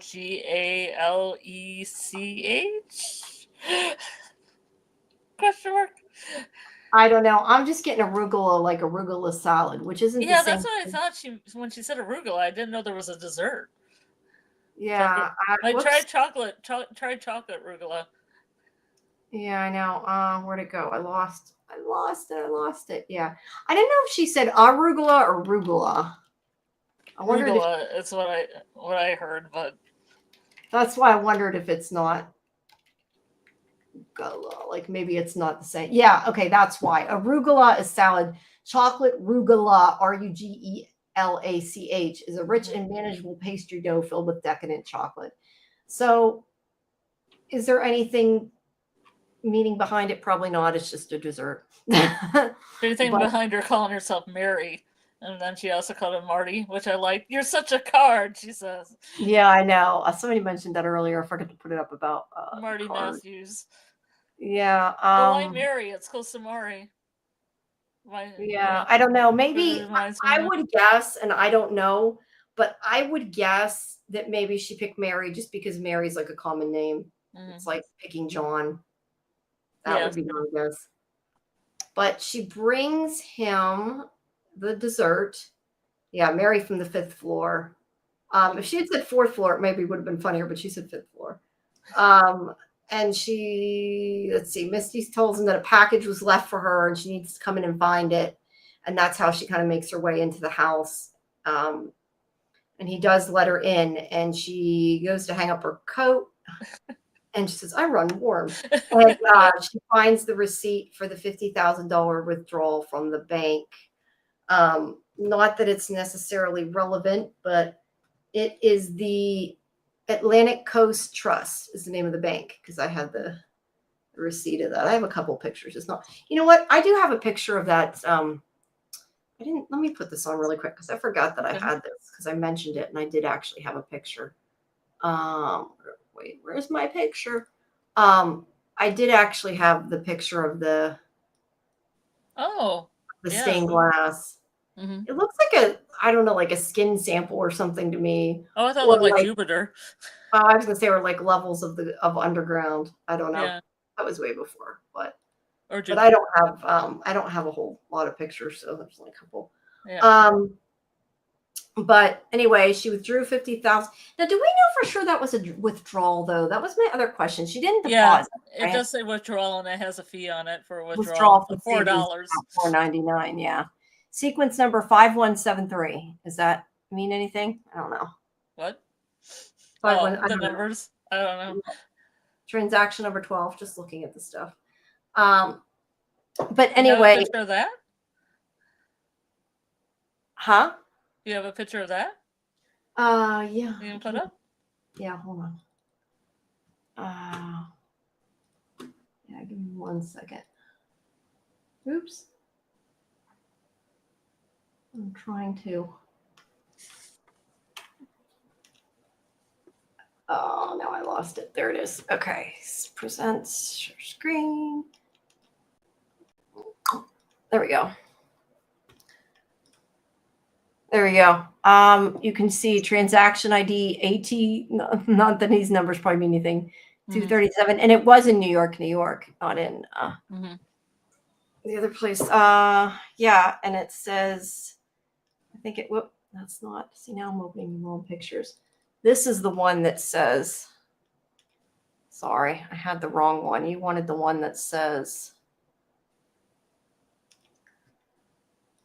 that has the name of the bank, Atlantic Coast Trust. So yeah, that's the top of the thing. That's interesting. It has 3 buildings, but there you go. So yeah, she withdrew $50,000 from her bank, and Misty asks him if he saw her with anybody, and he says he might have been somebody from the cult, and she's like, what if somebody from the cult pushed her down the stairs? And he says that Artie won't see the money for his foundation if he says anything other than an accident. So I would take that her father either was involved or knows something, or like the person, and I don't remember which person said it originally, I apologize, but whoever originally had that good idea, is it possible that the accident he's referring to is the plane crash because his mind isn't all there, which I think is a really interesting idea. But yeah, he knows something about something, and he's paying somebody off. So, so that's that. And then Walter is there as well. Looking at, he says, I don't know whether it actually is because don't think they showed the painting up close, but he says it's a Klimt. I just remember Klimt, I think. That's all I ever remember. Life and Death. I don't know. You don't have a photo? Not of the painting, no. Is that the painting it was? Life and Death, you're saying? I think Life and Death. I'm not 100%. Klimt, We can look it up and see. I mean, I'm going to have to look up Bear Stearns, too, because I don't know if that's... I lost an hour of time, you know? Yeah, no, I had some other things written down. This was my pared down recap. I had some more details. Death and Life. Oh, you meant the one I was calling The Kiss. Yeah. Is the Kiss is like what, the nickname? I don't know. I thought there was one called The Kiss that was legit, and I don't think that's the painting. Well, I don't know, but Googling it, it's showing the same painting, and it says Life and Death, and it also says The Kiss. So I'm not sure, but I'll take it. Yeah, I didn't actually see what he was looking at. I just that was when he says Klimt, that's what I thought it was, that painting. It's the most famous one he's done. It is. Yeah. He doesn't have the original though. That would be money's. Yeah, I don't think he has the original, even if he's rich. I doubt it. Yeah. Oh, and I totally lost where it was at. But him and Shona. Who's Bear Stearns? That is a good question. Let me get up my other. Hold on a second. This would be this one, I think, that had all the details in that you're talking about. Hold on. Okay. I'm looking for the name, and then I know how to spell it because I'd written it out here somewhere. Oracle of Delphi. We already went through that. Lottie's phone. Okay. Somewhere I had that the phone rang and he said, was it that person? And now I don't know where the hell it is. Oh, there it is. Bear Stearns. Yeah. I had tried typing it in before and I didn't get anything, I don't think. Okay. So it's not anything. It's a company of an investment bank. Oh, okay. All right. Yeah, unless maybe he was being blackmailed too. Who knows? I'm gonna turn off my camera a minute so I can stretch. Okay. But wow, why does I hate when people change the avatar, and I know they use it for their own show. That's okay. They're loud. It just annoys me. So I'm gonna stretch. So he goes out. She talks to Walter, who's also there with Shauna, and they're pretending to be internet, like people servicing his internet. Giga guys. Yeah, and Shauna says something like sheriff citizen instead of citizen detective. She screwed that one up. No, wait. Sheila says Bear Stearns went bankrupt about 15 years ago. Oh, okay. Yeah, I don't know. When I typed it in, it just said it was a company, an American investment bank, but I didn't do that could be part of his dementia. Like he doesn't even know, that that's folded. Yeah, well, it's headquartered in New York, whatever it is. So it could even just be the bank that's calling him. I mean, maybe he's sending them the money. I don't know. But at any rate, Shauna is working with Walter, and they are going to try to find the killer before Misty does. They're working against them, but he's like, we'll share our information if you want to join forces, but she doesn't want to. But he's I like that she said Shauna was his rebound. Yeah, she's like, yeah, she made a comment about that. Which is, and then they deny it, which is hilarious. Let's see. She was saying it's a huge deal when it collapsed and the government started bailing out the banks, so they didn't all go down. Yeah, I remember when that part happened. Where is my? I gotta turn on my air conditioner. I'm like dying. So she doesn't want to share any of their information, and it's like, may the best citizen detective win. But they're trying to hack Lottie's internet at this point, trying to get in. And then it switches to back to Van and Tai. And she's saying that Dark Tai came out before when she was sleepwalking, but also when they had sex. So they got out it down, out, wow, wow. So that's what they do. And I noticed that wind movement came a little bit after that too. As much, maybe not as much as with the rabbit, but I guess it was pleased. The wilderness is interested. The wilderness is interested in them making out. Yeah. And then it switches to Aquila. I said Aquila speaks what we all want to. Isn't this dumb? I mean, we're just getting high off gas and seeing things. Yeah, and then I almost feel like Aquila should break the fourth wall and just say it to the audience. Yeah, you are correct. She should. Because she's right. It is with them hallucinating. Yeah, that's what we said. But Lottie tells Lottie's like, Oracle Delphi. Yeah, thinks that it's a conduit, like the Oracle Delphi. Yeah, Delphi. And yeah, unfortunately, there's a city around here and nobody pronounces the names right, so it's Delphi. But it's no, Delphi. I know. You're correct. I've heard it both ways.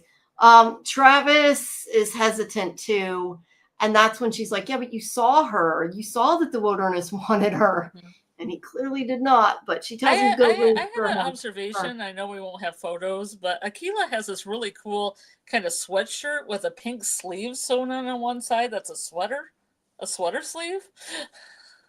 Okay, let me see if I. And it's really interesting to me because at first I thought it was layered, but it's actually sewn onto the top of the sleeve.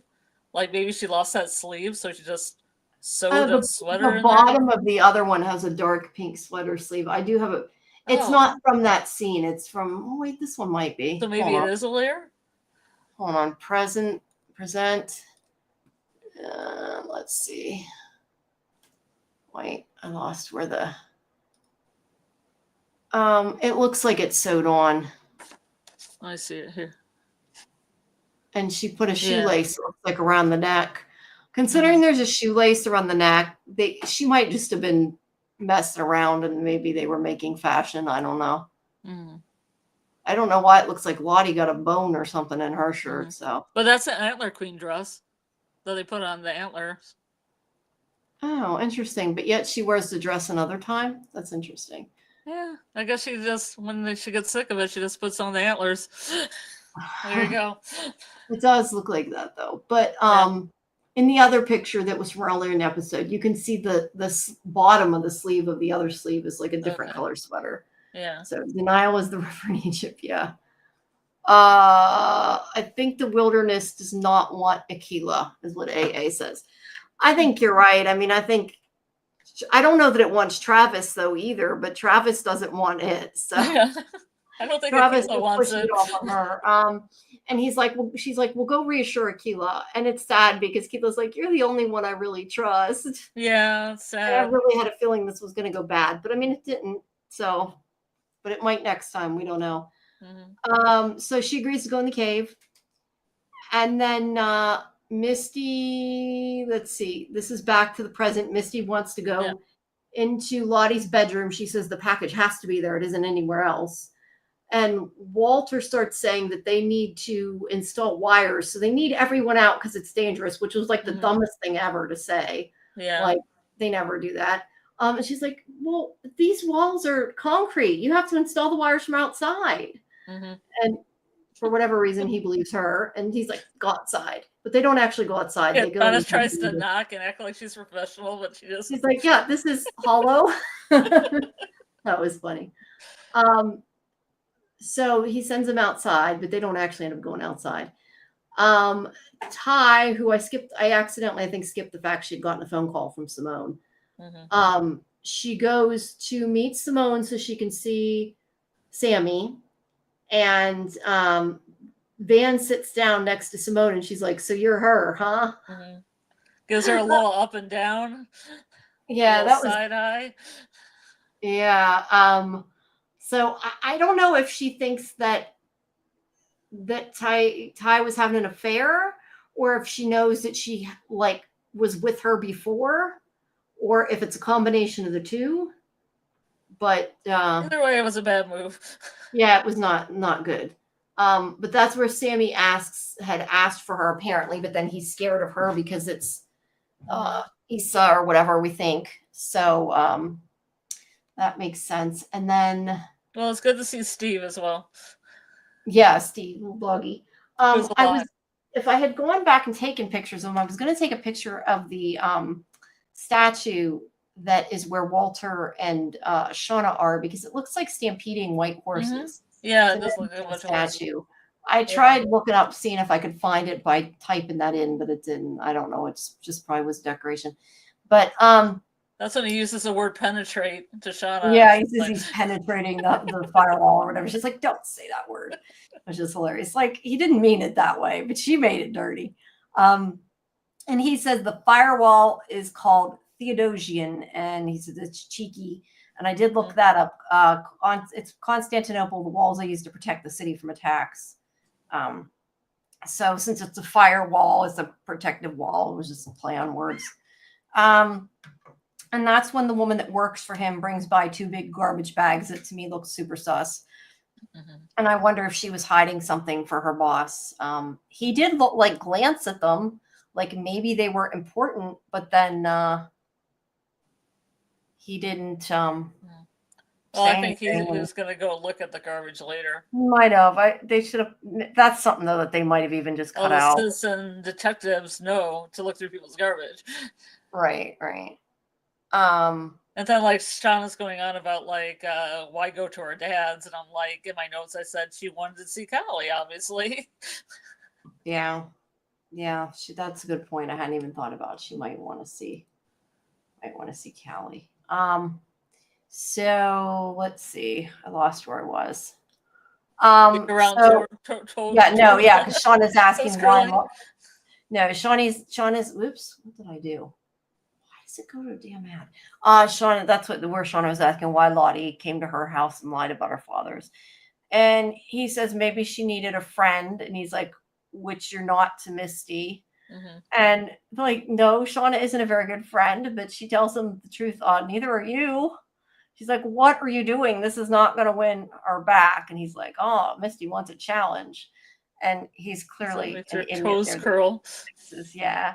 He wants to make her toes curl. And then he says that to prove to each other they didn't do it, he wants to give her a piece of his hair and wants her to give him a piece of her hair, because he also says it's mutually assured destruction.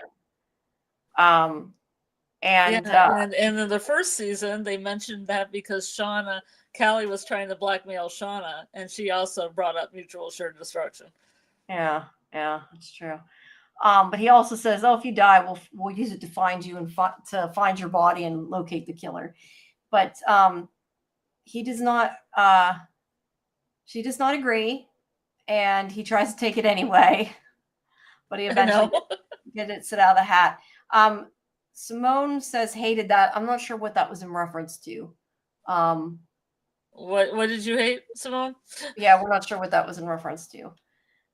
And for all of you still listening, we do really appreciate everybody staying. I know a lot of you are still from Cyborg Queen, so thank you for sticking around and listen to the rest of our conversation. And please make sure that you do subscribe to SciFi Vision and hit that like so you can see more of our breakdowns that we have each week. And we have a Severance show on Saturday, and we have this on Sunday, and then on Tuesday we have a roundup show.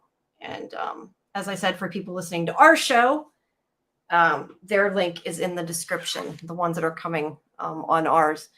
But we also have watch parties in Discord before we do the live stream. So that link is still pinned in the chat. And Scarlet has her own channel. Well, not her own channel. She co-hosts with Julie B. Deep Dives. So hopefully I'll have you have Severance show and as well. So on Mondays we have the Severance. I'll call it the Severance Waffle Party at 10:15 EST. And on Wednesdays, we have a From Rewatch Party. I do believe we're watching Season 2, Episode 2 and commenting on it. On Thursday, we have Severance Watch Party and Julie's Discord. I don't know if we have a link for it or not, at 9 p.m. EST, and then again at 10 p.m. EST if you've missed it the first time, and then some general talk after it. And then on Fridays, we have From Academy with Doc. And I do believe this week we're talking more about The Boy in White and his link with dogs. And that will be around 10 p.m. EST on Friday on Julie's channel. Yeah, I was going to say our Tuesday shows at 10, our Severance shows at 11. I should have mentioned that. But also for Yellowjackets fans, make sure you come back next week at 7 p.m. Eastern, where we have Nia Sandaya is going to be our special guest, and then we'll continue our live stream after that. But at 6, we're going to have the watch party in Discord link that's there. And also, we also have a Yellowjackets watch party when it drops. At midnight on Thursday night too. And if you have any questions for Nia, please send them to you, right? Yeah. For Nia, you can send questions ahead of time for Nia, if you want to, either in Discord or via. I probably should have the banner going across. I never do. Either via Twitter, X, or in Discord, you can send questions. And I have a somewhere here. I think I have it under Severance. I'll make a Yellowjackets channel, which I should have done to begin with. We'll put it right there. That is to submit questions that I'll put in Discord if you can't be there and you want to submit them ahead of time. There, it's under Yellowjackets. So now it's got its own channel. So there you go. You can send questions for Nia. Yeah, yay. But yeah, that's at 7. Let's see. Simone hated Walter talking about her toes curling. Oh, you didn't want Misty's toes to get off? Yeah, we don't want to see that. AA says, I think Walter would frame Shauna, and I think Shauna would frame Walter. So him finding her hair in her hat, not so good. Yeah, she would have been better with mutually assured destruction than to just give him the hair. That'd be a fun plot line. Thanks for coming. That would be a fun plot line. It would be a fun plot line. If they were doing that. It would. Comedy gold. Yep. Yeah. I like them together. They are good together. Yeah. I was surprised they were together. I mean, the show always surprises me. Yeah, they do. The team-ups. Like Mari and Coach. The Mari and Coach team-up. Didn't expect it. Didn't expect Shauna and Walter. Yeah, but I'm there for it. I am there for it. Yep. Yes, indeed. So, in the, I still always want to say island. What do I say? Back in, it's not an island, Canada. Yeah, but what do I say? Back in where they're stranded. I don't know. I never know what to call it because I keep wanting to say wilderness. The wilderness. Canadian back wilderness. In the wilderness. And by the way, I do need to make a put on our images says the wilderness chose. I haven't done yet. Now that we decided that. But back in the wilderness, Tai jokes around. She's faking dark Tai. Yeah, I love it because she's like, "Where's the gun?" So I can blow my brains out. Yeah, I loved it. I loved her delivery. Yeah, no, that's great. But then they hear the rabbit crying. Yeah, let's skim over that. Could have done without this scene. Yeah. But I could go into great detail about it, but I know that you don't want to. No, you can. I don't think it was so totally necessary. But like I said, I do think that the scene with the rabbit, to me, really parallels what they do to Ben, just being cruel for no reason, because they could have just killed the damn bunny if they were going to kill it. She didn't have to bleed it like that. She could have killed it, then bled it. Yeah, but she was trying to make Dark Tai come into her. Yeah, I know. By tuning herself with the wilderness. So I got that. I totally got it. And she's like, I feel its breath, I smell its blood, its heartbeat's blood. But the point is that she kind of, I don't know if she necessarily tortured it, but it was not necessary. She hurt it unnecessarily. And it does make me think of them slicing Coach. And I think that was the point. Yeah, but it was their dinner anyway. Give it that. Yeah. You're right, but she could have killed it, and she didn't have to do what she did to kill it. I get they're going to eat it. She was a little unnecessarily mean. But the point is, they say that the wilderness wants blood. The wind picks up a little bit, so I guess maybe it liked it a little bit. I don't know. It didn't really. Didn't care. You're going to kill for dinner anyway. I mean, it was the same way the wind moved when they were, making out. So I'm not sure. The wilderness was appeased either way a little bit.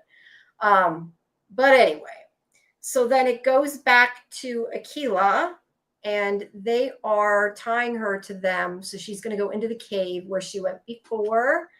And, I guess they assume that she'll keep walking until she passes out. And they're like, if the rope goes slack, we'll come get you. And they let her go, which seems like a dumb idea because they can't really see what's happening. But, she goes in, Travis feels something's not right. And this is again where, she said, but you saw that she was the one. And he doesn't say that she's not, but he does right away go after her like, it stopped moving. So they find her passed out. Her eyes are rolled back in her head. I don't know. I thought this was after. I thought the scene with Shauna and Mr. Matthews was before this. I have the next thing is about Walter saying he cloned the phone. Okay. So yeah, unless sorry. No, I mean it's possible I have it backwards, but that's not. I have it in the other order. Okay. But her eyes go white. They roll back in her head. She doesn't they don't wake her up yet. You might be thinking about when they wake her up. Okay, yeah, because they want us to think she's dead, but we pretty much know she's not. Yeah, because that'd be depressing. I'm not sure if she just passed out or she fell or it's not she's clear. Passed out from that sweet gas. Yeah. AA says if no one helps Coach, he could bleed out and die. They say when your Achilles tendon's cut, it's never good. Yeah, I don't think that your Achilles tendon can heal on its own at any rate. I don't think he's going to walk again unless he got a foot doctor. And I think that if he does make it back to civilization, by then it would have been healed, whatever it's going to heal. And I don't think they'd be able to fix it. But I don't know. It's going to get all infected and gnarly. Yeah, I would be more concerned with infection and he could lose his other leg. Which would be worse. So I don't know. We said before, I think they could have just thrown him in the pit, taken away the ladder. They could have tied him up. They could have done any number of things. They didn't have to do it. It was cruel. It was. And let's see. Justin says, do you think Nat and Lottie are going to go all the way? What? I'm not sure what that's in reference to. Is yeah. Yeah, I'm not sure, Justin, what that's in reference to. You'll have to be a little more specific because that is what that sounds like. Yeah, I don't know. The Teen Nat and Teen Lottie are going to be making out. Yeah, maybe. I don't know. I don't know about that. So let's see. Misty finds Lottie's phone. You said it was in the bed. I think it was in her bed. Yeah. But Walter already found it, cloned it, and wiped it. And he's like, we can share the information. And he tells her they're having fun. Clearly she's not having fun. And she's like, she gets romantic. She's like, and then finally he leaves and he's like, okay, bye, Misty. Because she says something like, I can't believe I ever let you clean Caligula's cage. No, you're despicable. I can't believe you gave Caligula a bath. Okay, but gave Caligula a bath, same difference. So I let you bathe my bird. Yeah, so he's not, is that a euphemism? Maybe, I don't know. So he leaves and she tells Shauna on the way out, she's like, you deserve each other. Shauna doesn't even know what the heck she's talking about. Well. So Shauna goes to Lottie's bedroom and talks to Lottie's father because he thinks it's Lottie. And this is where we get a weird flashback, which is of Lottie as the Antler Queen. And she says it wants us to. And this is what I was saying. This is new, right? Like we didn't see I think Antler Queen, did we? In my knowledge of film and video, I think they took a smaller part, when she is in Doomcoming and she's further away, and took that part and blew it up somehow so it would be really big, and it got really distorted. What the heck? Remind me, because when they said that, I didn't want to sound like I didn't know what they're talking about, but I didn't know what they're talking about. Remind me what Doomcoming is. Doomcoming was their version of Homecoming, where they made little antler hats and things for themselves. And Mari had the berry wine, and Misty had those mushrooms she was going to give Ben, but Mari put them in the stew, so they had visions. No, yeah, and then they saw Travis as a stag. Yeah. Yeah, and I see a picture from it. It does have that, at least that headdress from it, so it could be. And when they captured Travis, she put it on, and then she wanted Shauna to slice his throat, but then Nat showed up. Yeah, no, I know now what you're talking about. I couldn't remember then, and I didn't want to ask. I really need to rewatch a lot of this. But when she puts it on, she's further away. But the shot they have, she's really close up, and I don't think they shot anything new. I think they just stretched it, and it looks really weird. They might have, but the fact of the matter is, when you're seeing a flashback, I mean, like we're supposed to be seeing what she's seeing. That's her memory of it. So if it isn't the exact same scene, that to me doesn't necessarily mean anything. And I think she did say at the time it wants us to. I think that probably is that memory. But the other thing I think is kind of interesting is it's Shauna's memory, but I feel like this is also supposed to be, I thought, what her father was remembering until they got to that point, because part of it was his memory about her when she was younger and him not knowing what to do with her seeing things and her not listening to him. So it was kind of interesting the way they juxtaposed the two scenes together. And Justin did mean like a ship. Do we think Nat and Lottie are going to go? I never saw any romance between Nat and Lottie. And Lottie's dead now, so I'm not. Well, so's Nat. Then again. Oh, tragic romance. I mean, Lottie. That could be an idea of a threesome between Lottie and Nat and Travis. Yeah, I mean, back in the wilderness, it's a possibility, but I didn't see it. She was kind of there when Nat and Travis were getting it on. He had a vision of Lottie, so she was kind of there at the same time. Yeah, well, somebody, who was it earlier, said something about I read that somewhere, or somebody said something about could Lottie be pregnant with Travis's kid or something. I don't even know who said that or where I read that, but it was something about Lottie and Travis, and I couldn't figure out where they got it from. But yeah, maybe. And there were theories that Lisa was her kid. You remember Lisa? Oh, that the one that was at the cultists or that made friends with Natalie. So maybe I don't know. Maybe there's a threesome then. I don't know. There was a lot of crazy theories about that was Lisa was Travis and Lottie's love child. Yeah, that's interesting. I remember now. I had read that, but you know what? Like a wilderness baby. Yeah, but to be fair, I mean, you know, they're all there alone, and they were going to have an orgy, so it could happen, right? We don't know. But I didn't personally see anything, and I don't know. But I don't know. But anyway, Shauna tells. Yeah. Sorry, Go ahead. Well, I said in adult timeline, it seems that Travis and Nat had a relationship on and off, and it seems to be implied that Lottie and Travis had some kind of relationship, be it spiritual, romantic, or otherwise. Yeah, I guess that's possible. Yeah. If you can find your channel. Yeah, just go to, I didn't even think. You guys don't have the actual channel link, do you? Because you're in there. Let me get you a link to the channel, which I didn't think of. Here, we'll do it this way. YouTube.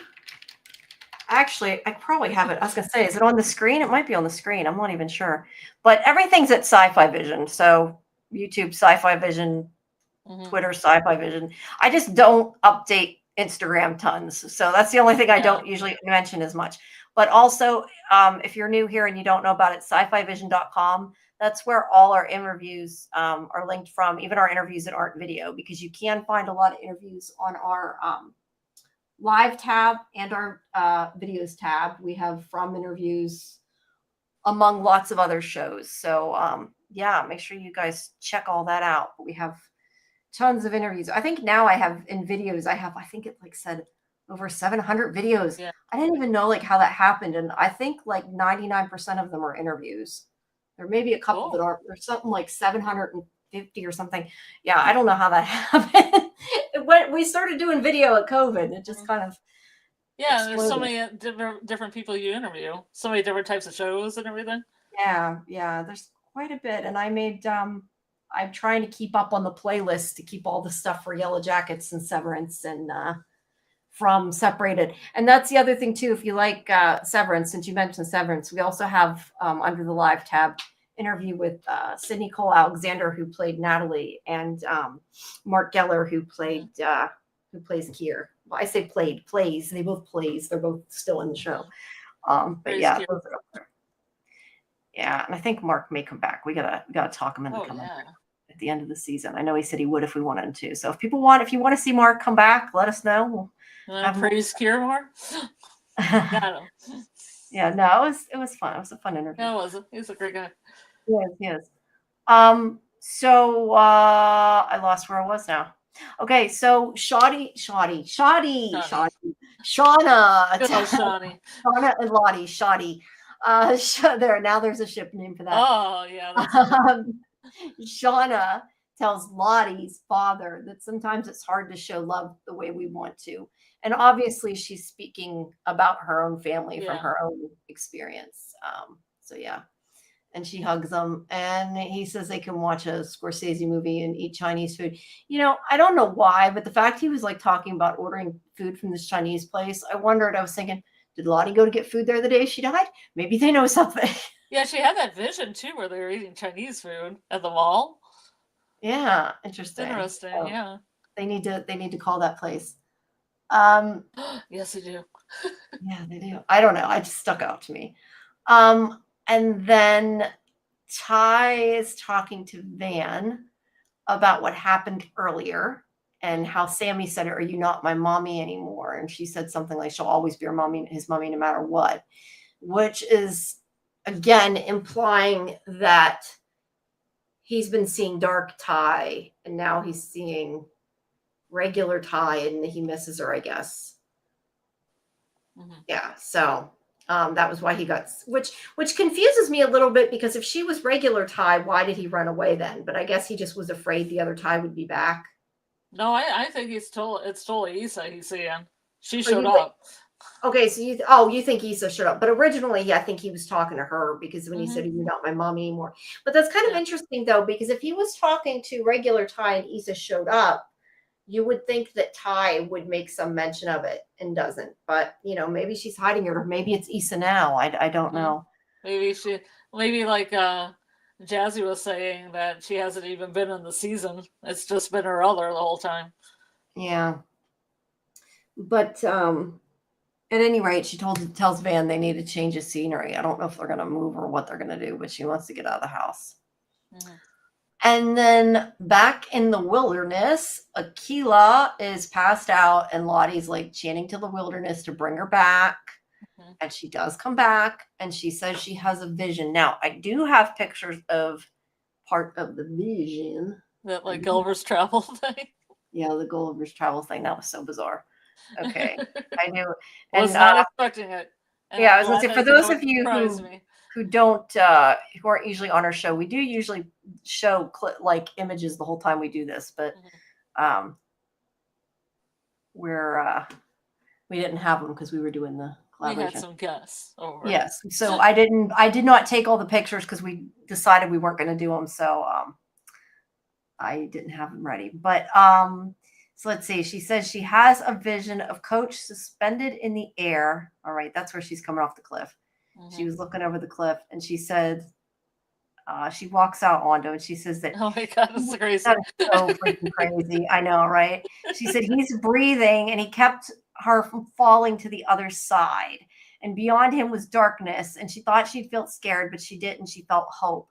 And we can hear there's car horns. You see lights and car horns. Yeah, so it's implying to us anyway that what's on the other side of him is the real world, or not you know what I mean, back to civilization. They're in the real world. Why he's tied up in this vision is interesting. I don't know exactly. I feel like it's Gulliver's Travels with like it is kind of like Gulliver's Travels, but he's tied face down. She's walking on him. Yeah, I don't know. He's a bridge, but he has to be tied down. So that would kind of imply to me maybe that he has to be forced to be their bridge. Yeah. But yeah, she could have said he's intact. He's not hurt. Yeah. You can't hurt him. I don't hurt him at all. Yeah, but she didn't say that. She just, doesn't want him dead. And when we come back to the rest of them, he's holding the goat. I guess it's his emotional support goat. Somebody said that somewhere. I thought it was funny. Hasn't eaten his fish. And this is where I question too, like the fact that they did a close up on the food. Could it be poisoned or something, or have a key? I don't know. But Ben's hallucinating Paul again. He's calling for him, and then they come, they grab him. It's time for them to kill him. They push him against the tree with the sad face, put a bag over his head, and then Natalie gives him the necklace, and that's why I said I didn't have a lot. That's the last picture I have is her giving him the necklace. And he says, "You think the necklace protected him?" Yeah, when Lottie says the necklace wasn't never what you thought, I'm assuming that Lottie thought, well, he didn't get killed, so it protected him, which I'm not sure I consider that protecting them. But she gives him the necklace, and he says, you don't have to do this. And because he's crying, or she's crying, but she's going to do it anyway.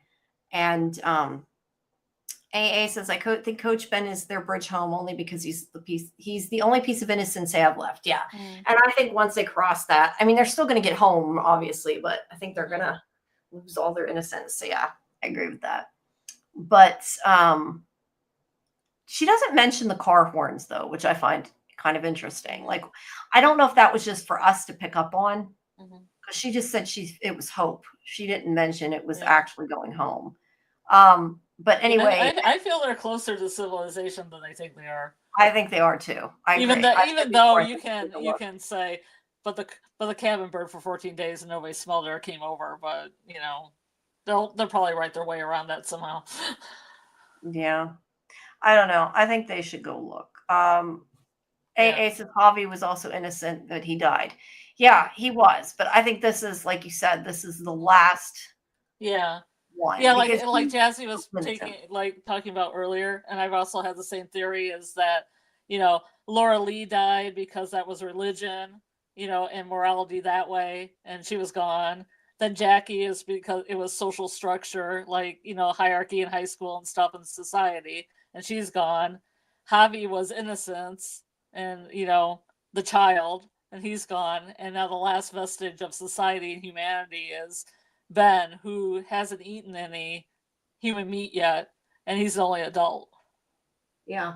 So when he goes, all bets are off. They're going to become savages. Yeah. He's the only one that didn't eat them. Well, none of them did. None of the ones that died did. Well, no, but I mean, on the ones that are left. Yeah. But at first he gets mad and he's like swearing and yelling at them. But then he starts bargaining and begging to let him go. And it's clear. He says, no, you don't want to do this. And it's quite clear that nobody there wants to kill him except for Shauna and Melissa. I mean, it's clear. But Jen goes to put the hood on his head so Tai can shoot him. And he's like, no, look me in the eye, if you're going to kill me. And that's exactly like when they drew cards and Nat drew the card. She said, look me in the eye, because Shauna tried to like slice her throat from behind. And she said, you're going to do it. You have to look me in the face. Yeah. Somebody had mentioned that earlier, that it's like a father-daughter type thing too there, that scene. And she was also wearing the necklace at the time, which is the protecting necklace. Didn't protect Jackie, but protects other people. Her spirit protects them. Yeah. Oh, wait, here it is. Justin had said, Nat and Ben parallel. Look me in the eye when you do this. They're so father and daughter in all ways that count. They kind of are, but obviously she is doing it anyway, Yeah. Sorry I didn't see your comment. We came up with the same comment at the same time. I wasn't looking in the chat. Okay, yeah. I had found it when like people like I type something and they say it like it's their idea. I thought of it separately, but we have the same idea. Yeah, no, oops. Wrong thing. Some of them I had started to go back to later, and I apologize, guys. Some of them I didn't go back to because we got sidetracked, and I had them start. I just didn't go. We'll go through them all when we're done here. We're almost done. But now I lost where I was. Okay, so he says, "Look me in the eye." Sorry, I said when Jen tries to hoodwink him. Yeah. She goes to put him on the hood. He says, look me in the eye. And then Van looks at her and is like, no, do it. And Jen's like, you don't deserve that. Which I don't know where that animosity came from in that. Yeah, the JV. The JV's got a lot of animosity now, like a lot. Yeah, because Jen because she's friends with Melissa, and it's just passed from, it's just passed from Shauna to Melissa to Jen. Yeah, I don't know, but because Melissa and Jen are pretty good friends. I mean, I get that Van was saying no, do it, because she knew that Tai couldn't shoot him. But yeah, he deserves that if that's what he wants. It's awful. And she's like, "What kind of monsters have you all become?" And I think that's the point. They have become. That's what it reminded me of. It reminded me of the story of the lottery. Do you know the story of the lottery? Is that the name of a movie? Do you know the story of Lottery by Shirley Jackson? It's a very popular story. No, but I feel like I've heard of it. I mean, I don't know what it is, but I feel like maybe I've heard of it. It's kind of a similar thing. This village thinks they have to sacrifice somebody within a certain amount of years, and they have everybody do a lottery, and the one girl that picks it says something very similar, like, what monsters have we all become? When they pick up rocks and they stone her to death. That's what she's saying. Yeah. Yeah, definitely parallels that. That might be what that's referencing then. Yeah. But at this moment, Tai, and speaking of, I thought about it now. We had sort of mentioned this. We didn't finish talking about it, I think, when we mentioned it before. But we had said before about the whole thing where they were trying to bring out Dark Tai, and she was giving her the story about Urkel. In case anybody missed what we were saying earlier, the title "Did Tai Do That" is in reference to Urkel always said, "Did I do that?" Did I do that? So that's what that was in reference to, not whether Tai really did anything. But we also want to know she did anything. Yeah. But Tai becomes a Dark Tai, Issa, whatever you want to call her, and she's like, "It'll be all right," and goes to shoot. Crazy. It's crazy the way that she does that. She does. I don't remember her talking in a lower voice before. I don't know. But she goes to shoot him and is ready and will shoot him, I think. Well, no, she does shoot, so she would have shot him. Yeah. But Travis, I think usually when she kind of goes other Tai, she doesn't really talk. She does not normally. Goes to the woods and shows Van stuff. Not in the flashbacks anyway, or not in the time in the wilderness anyway. Yeah. But Travis jumps in front of Coach to save him. He could have got shot. He could have got shot. He jumped right in front of him. Yeah. Lottie grabbed the gun at the same time and stops them and says they can't kill Ben because he has a purpose. That Akilah saw it, and she says that he's our bridge home. He's the bridge. That's what Akilah says. So they cannot kill him. So Shauna and Melissa are pissed, and you see them come back at night to where he's at, tied up, and he's like, "You heard them. You can't hurt me." And clearly they don't agree.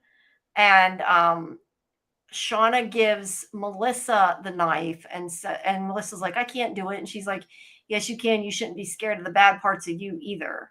And then Melissa grabs his leg and he's screaming, and she slices the back of it, his Achilles tendon, which I thought at first she tried to cut his foot off. I wasn't sure, but I knew that you can't cut bone that easy. But no, she sliced his Achilles tendon. And you hear him screaming, and it's awful. And then they come back to camp, and Nat's like, you don't have to enjoy it so much. And Shauna's like, well, you don't have to be such a fucking saint, or something to that effect. There's a lot of references to saints throughout Yellowjackets. Yeah. And then the song in the background by PJ Harvey, Rid of Me, is playing, which is like, Don't You Wish You Never Met Her, and all these things that make tons of sense. Is that Rid of Me? I thought that was a different song. It said, I looked it up, and it was called Rid of Me, but it also said it in the captions. But yeah, it's the main line is Don't You Wish You Never Met Her. Yeah. It's the one of the Met Shauna. Or Melissa. Shauna, yeah. Well, or Melissa, or both. Both of these crazy psychopaths. Yeah. So quite crazy. Yeah. I gotta stretch. Stretch. Oh yeah, and then Melissa and Shauna going back to camp. Shauna holds Melissa's bloody hand, and they go to the yurt to make some sweet lesbian love. As everybody looks on, and they're shocked, but they shouldn't really be shocked. I know, but that look Vanna gives her is funny, like, you're lesbians? Like, she just gives her this odd look. Both of them this odd look. She didn't expect it. I was surprised it didn't happen sooner with some characters. I mean, at least exploring their sexuality. Yeah, it could still happen to other people. And that's why it could happen to Nat and Lottie. We don't know. Maybe. Can we talk for like 2 seconds while I run to the bathroom really quick? Oh, sure. I'll promote some stuff. Just talk for a couple minutes. Look at the chat. Here, I can look at the chat. I know you can't move it, but sorry, guys. I'll be right back. It says Javi was also innocent, but he died. Yeah, Emma. Some say that Javi should, you didn't want Javi to die, but he kept growing. He was a foot taller than all the young teen actresses, so I guess he had to go. I guess something similar happened on Lost, but I haven't watched Lost. So anyway, tomorrow, if you're so inclined, me and Julie at Julie B Deep Dives will have our Severance show for episode 8, but we're also doing the audiobook, the UUR, in the same episode, and that will be in Julie B Deep Dives around 10:15 EST. And on Wednesday, Julie B Deep Dives, which I co-host on the lives, we will be having a rewatch party for From. We will be deep diving and doing theories on From season 2, episode 2, and then and that will be roughly the same time, 10:15 EST. On Thursdays, and Julie's Discord, we have a Severance watch party at both 9 and 10 p.m. EST, and some talk after. And then on Fridays, we have From Academy with our lovely co-host Doc, and we will be talking about The Boy in White and also his symbols like dogs. And it will be a continuance of the conversations we had about The Boy in White last Friday. And that will start around 11 p.m. EST. Awesome. Are you back? Yep, I'm back. Yeah. Okay. And like I said, our Severance show is Saturdays at 11 p.m.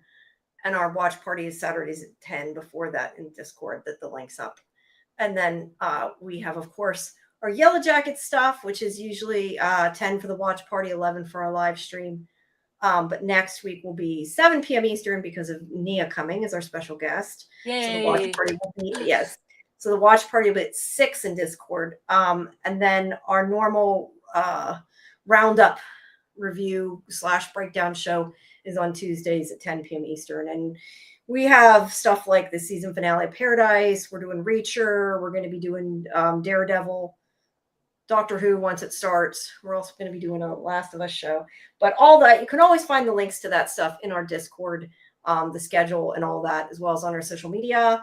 And if you're looking for Scarlet stuff, you can always ask somebody in our Discord as well, because we're kind of all in the same Discord. So we all know each other. Yeah. The community is vast. The community is very vast. But sorry, I had to get up long enough to do that. So yeah, I don't know. Do we have anything else though about Yellowjackets to address? I don't think so. I think we're hitting about the 4-hour mark. So yeah, we've been going pretty long. One. So thank you everybody for listening. Like I said, check out our other stuff. If you're here from Antler Queens, we appreciate you staying. Just please, like in the video, subscribe to SciFi Vision if you haven't. And again, it's just, youtube.com/SciFi Vision. I'll put it in again. If you haven't been at the channel, but it also, I think, is in the description of their video as well. But yeah, and like I said before, all of our interviews are on the video tab and the live tab, and we have more stuff coming. I have more stuff for 9 Bodies in a Mexican Morgue. I'm trying to think what else is coming. There's some reality TV stuff coming. There's lots of stuff that we get updated all the time. But like I said, the next thing is our show on Tuesday night. Yeah, so at least I get a break off before I live stream again. You have stuff tomorrow, so I feel like I have things every night. Yeah, you got something every night. I get a break, thankfully. But I don't know. I guess maybe Tuesdays I get off. Well, yeah, Tuesdays. I was gonna say Tuesdays is the day I have it. We also have, we also have Yellowjackets live stream when it drops. I know you have your Severance watch party. I said live stream, I meant watch party. I know you have your Severance watch party on Thursdays. When that drops at 9, but we at midnight in my channel we play Yellowjackets. Yeah. So if you like both shows, you can watch both shows. Yeah, like-minded people. Yes, We're all friendly. We don't fight. we also show it before this live stream as well, but we don't want to wait. We watch it when it's on live. Oh yeah. Yeah, so I think we've mentioned everything, but thank you everybody for coming. Thank you if you hung around. We appreciate it. I don't know that we intended to go quite 4 hours. I think we're longer. Totally intended to go 4 hours.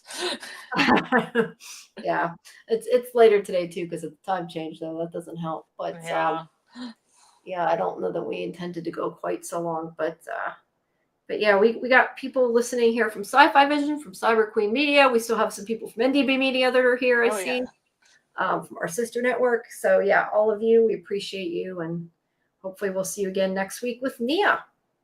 Oh, and we also have, we'll have the date soon, but we also have Vanessa Prasad, who plays Jen, will be coming on the show as well. I don't have a date yet for that, but that'll be announced a couple weeks from now, I think. I'll have it up soon. We'll have the link. All right, guys. I know we didn't do. Wait, before we leave, there's still starred chat messages we didn't go through. I forgot about them. Oh no, forgot about them. Justin said the frowny face on the tree really brings home that these are dumbass kids. Having Lord of the Flies vibes. You are correct. Sorry, I meant to go to that one earlier and I forgot. It looks just like him.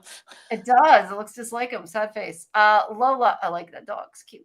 Lola says, I think Lottie's dad is a suicide king. Anyone else catch Misty calling him a card? I think you mentioned that earlier. So yeah, that's very interesting too. Not sure what it means if he is the suicide king, but it's interesting. Oh, I thought it was just a wink kind of moment. Yeah, it might have been, but it was funny she called him that. Yeah.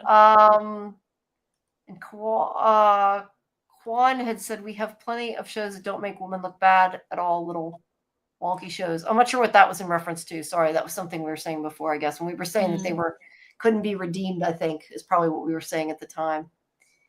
I think they could be redeemed. Yeah, I think some of them can, yeah. And it's not all their fault. Again, I'm not sure if that's Joe or J-O, but it says, Ben hearing Paul's voice was eerie. I wonder what that meant too. He's been hallucinating Paul for a while. So that's just kind of paradise, so maybe he thinks Paul's calling him, the heaven or something. Yeah. Let's see. Quentin, how far in America are they that nobody can really find them? That's my thing about what part of America they are when they're that deep in the woods that they can't be found. Maybe they're in Canada. No, I don't know. They are in Canada. But I know they're filming in Canada, but I think they're supposed to be in America. They're in Canada. Are they supposed to be in Canada too, not just Yeah, filmed they're in Canada? supposed to be. They were supposed to fly to Seattle, but they got distracted into the Canadian wilderness by a storm. Ah, well, that's why they can't find them then in America, Quan. They're in Canada. Well, North America. Or they're in North America. It's still North America. That's true. Yeah. J.O. makes another interesting point.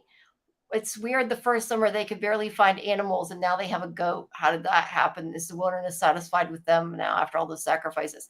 Well, I would say number one, it's not winter, but yeah, the 1st summer they didn't either. But I think they had berries. They foraged berries and greens and a bunch of other stuff, and they did kill a deer. Yeah. Before the gnarly one, they killed a deer and brought it back. I think they're probably better at it now. And also they're keeping some of them for, milk and stuff. Duck eggs. Goats give milk, why they still have, the ducks, I guess, give eggs. The bunnies, I don't know that the bunnies are. Well, the bunnies have a purpose. They have a purpose. They're cute. Don't kill any more bunnies. They're delicious. I'll be nice. Let's see. Justin says, I love rabbits. Since we've seen a clip of a scene that looks like they're doing a hunt in full gear in the promo, I think that confirms a shift to that coming this season before their farm right. He's talking about Ben. Yeah, there's a good possibility. I don't know why. I think Ben's gonna die in some weird way we don't expect. I think he might. I don't know why it's putting these. I think these chat things are actually coming in backwards, but Chris had said, this is what you said earlier, marketing. Yeah. Lottie's pops. Lottie's pops. Speaking of pops, I've seen pictures of Funko Pops. I want to get some Funko Pops. I don't know how old they are, but I might get one. Yeah. I have 3 of them. I have a Lottie, a Misty from the Doomcoming ones, Lottie and Misty, and I want a Shauna. Cool. Yeah, that reminds me, there's a figure for, it's not a pop, but there's a figure for Severance with his head open of Mark. I want to get it. I haven't ordered. Yeah, I have a Lottie keychain too with her headdress on from Doomcoming. Oh, that's cool. A little keychain you can put on a backpack. So I did. Is it a Funko or no? It's a Funko mystery bag, but somebody had it on eBay, so I just bought the one I wanted, which was Lottie. Got it. They had Antler Queen too, but I wasn't going to get the Antler Queen. I knew it because that's the one probably people were going for. Yeah, you never know the mystery. And I'm not going to buy like 20 bags of them to get like one like Antler Queen. Yeah, that's why when it's something like that, if you don't want all of them, you go on eBay and find ones that are open. Yeah. But sometimes you get knockoffs, you don't know. Quan said Melanie Linsky is a genius comedy actress. She was actually married to a genius comedy character actor before she was married to the other. I don't know about who she was married to before, but yeah, the one that she's married to now that I can't think of his name that we think is going to maybe Jason Ritter that we think is going to maybe be Cabin Daddy. And also, I meant to put this up earlier. Book Money asked, sorry that I missed it, apologize, but had asked, did anyone bring up the comparison to veal practices in a similar vein of foie gras being inhumane? And there was another thing after this about that I had seen that what she was saying about how it related to them slicing his tendon, I think was the next thing she said, but I didn't star it, so I can't find it. Actually, maybe I can go back. I know they do stuff to the ducks when they force feed them so they can't move. And that might be something similar. They might do something to their feet. It's a really horrible practice. Yeah, so that might have been a reference to that when they gave him the foie gras, kind of a hinting at what's to come. Wait, here it is. With them mutilating Ben's legs so he can't stand. That was the rest of it. They're not going to fatten him up.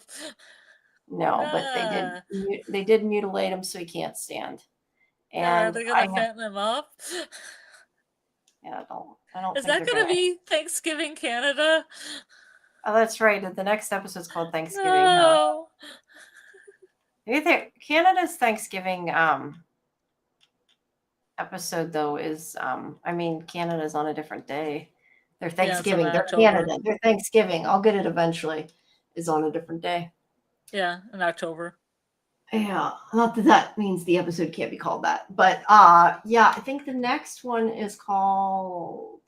No, the next one is called Thanksgiving Canada. That's weird. They put in parentheses Canada, I guess, because they're in Canada. Well, they're in Canada. That's I was gonna say the house name of them coming up. Oh, I have Dark Wind's interview to put up too. I gotta put that up for a while. Cool. That just reminded me because I happened to see it. Never mind. That title was for season 1. I seen it said Sick Transit Gloria Mundi, but that was for season 1. Mm-hmm. They don't have listed. Yeah, they do. Episode 7 is Croak, which I don't know if that's a reference to a frog or a death, but it's a Croak. Who knows?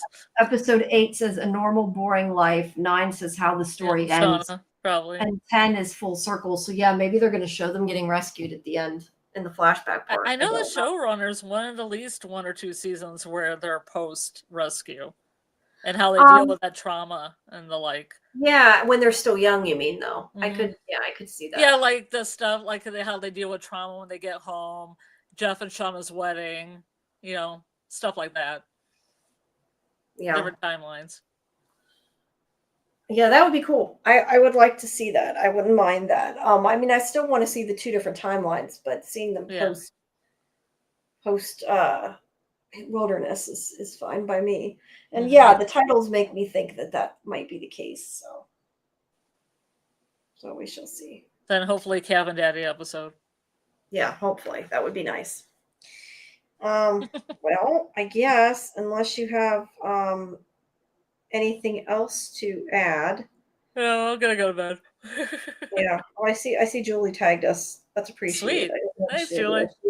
She had tagged us a long time ago, hours ago. I just have to see the notification now. When we started, I guess. Yeah. So yeah, like I said, please join our Discord. Links in the chat. You can get all the information of all our stuff there. All the updates and all that good stuff. But we appreciate if you stuck around, and hopefully we will see you for the next stream. And like I said, we have Nia on next Sunday. And then we'll continue our live stream after we talk to her. So, all right. Well, thanks a lot, guys. I guess it's time for bed now. Yeah. Finally. The wilderness says goodbye and good night. Yes. The wilderness says goodbye and good night. It shows sleep. It shows sleep. That's a good one. Okay. Good night. Good night.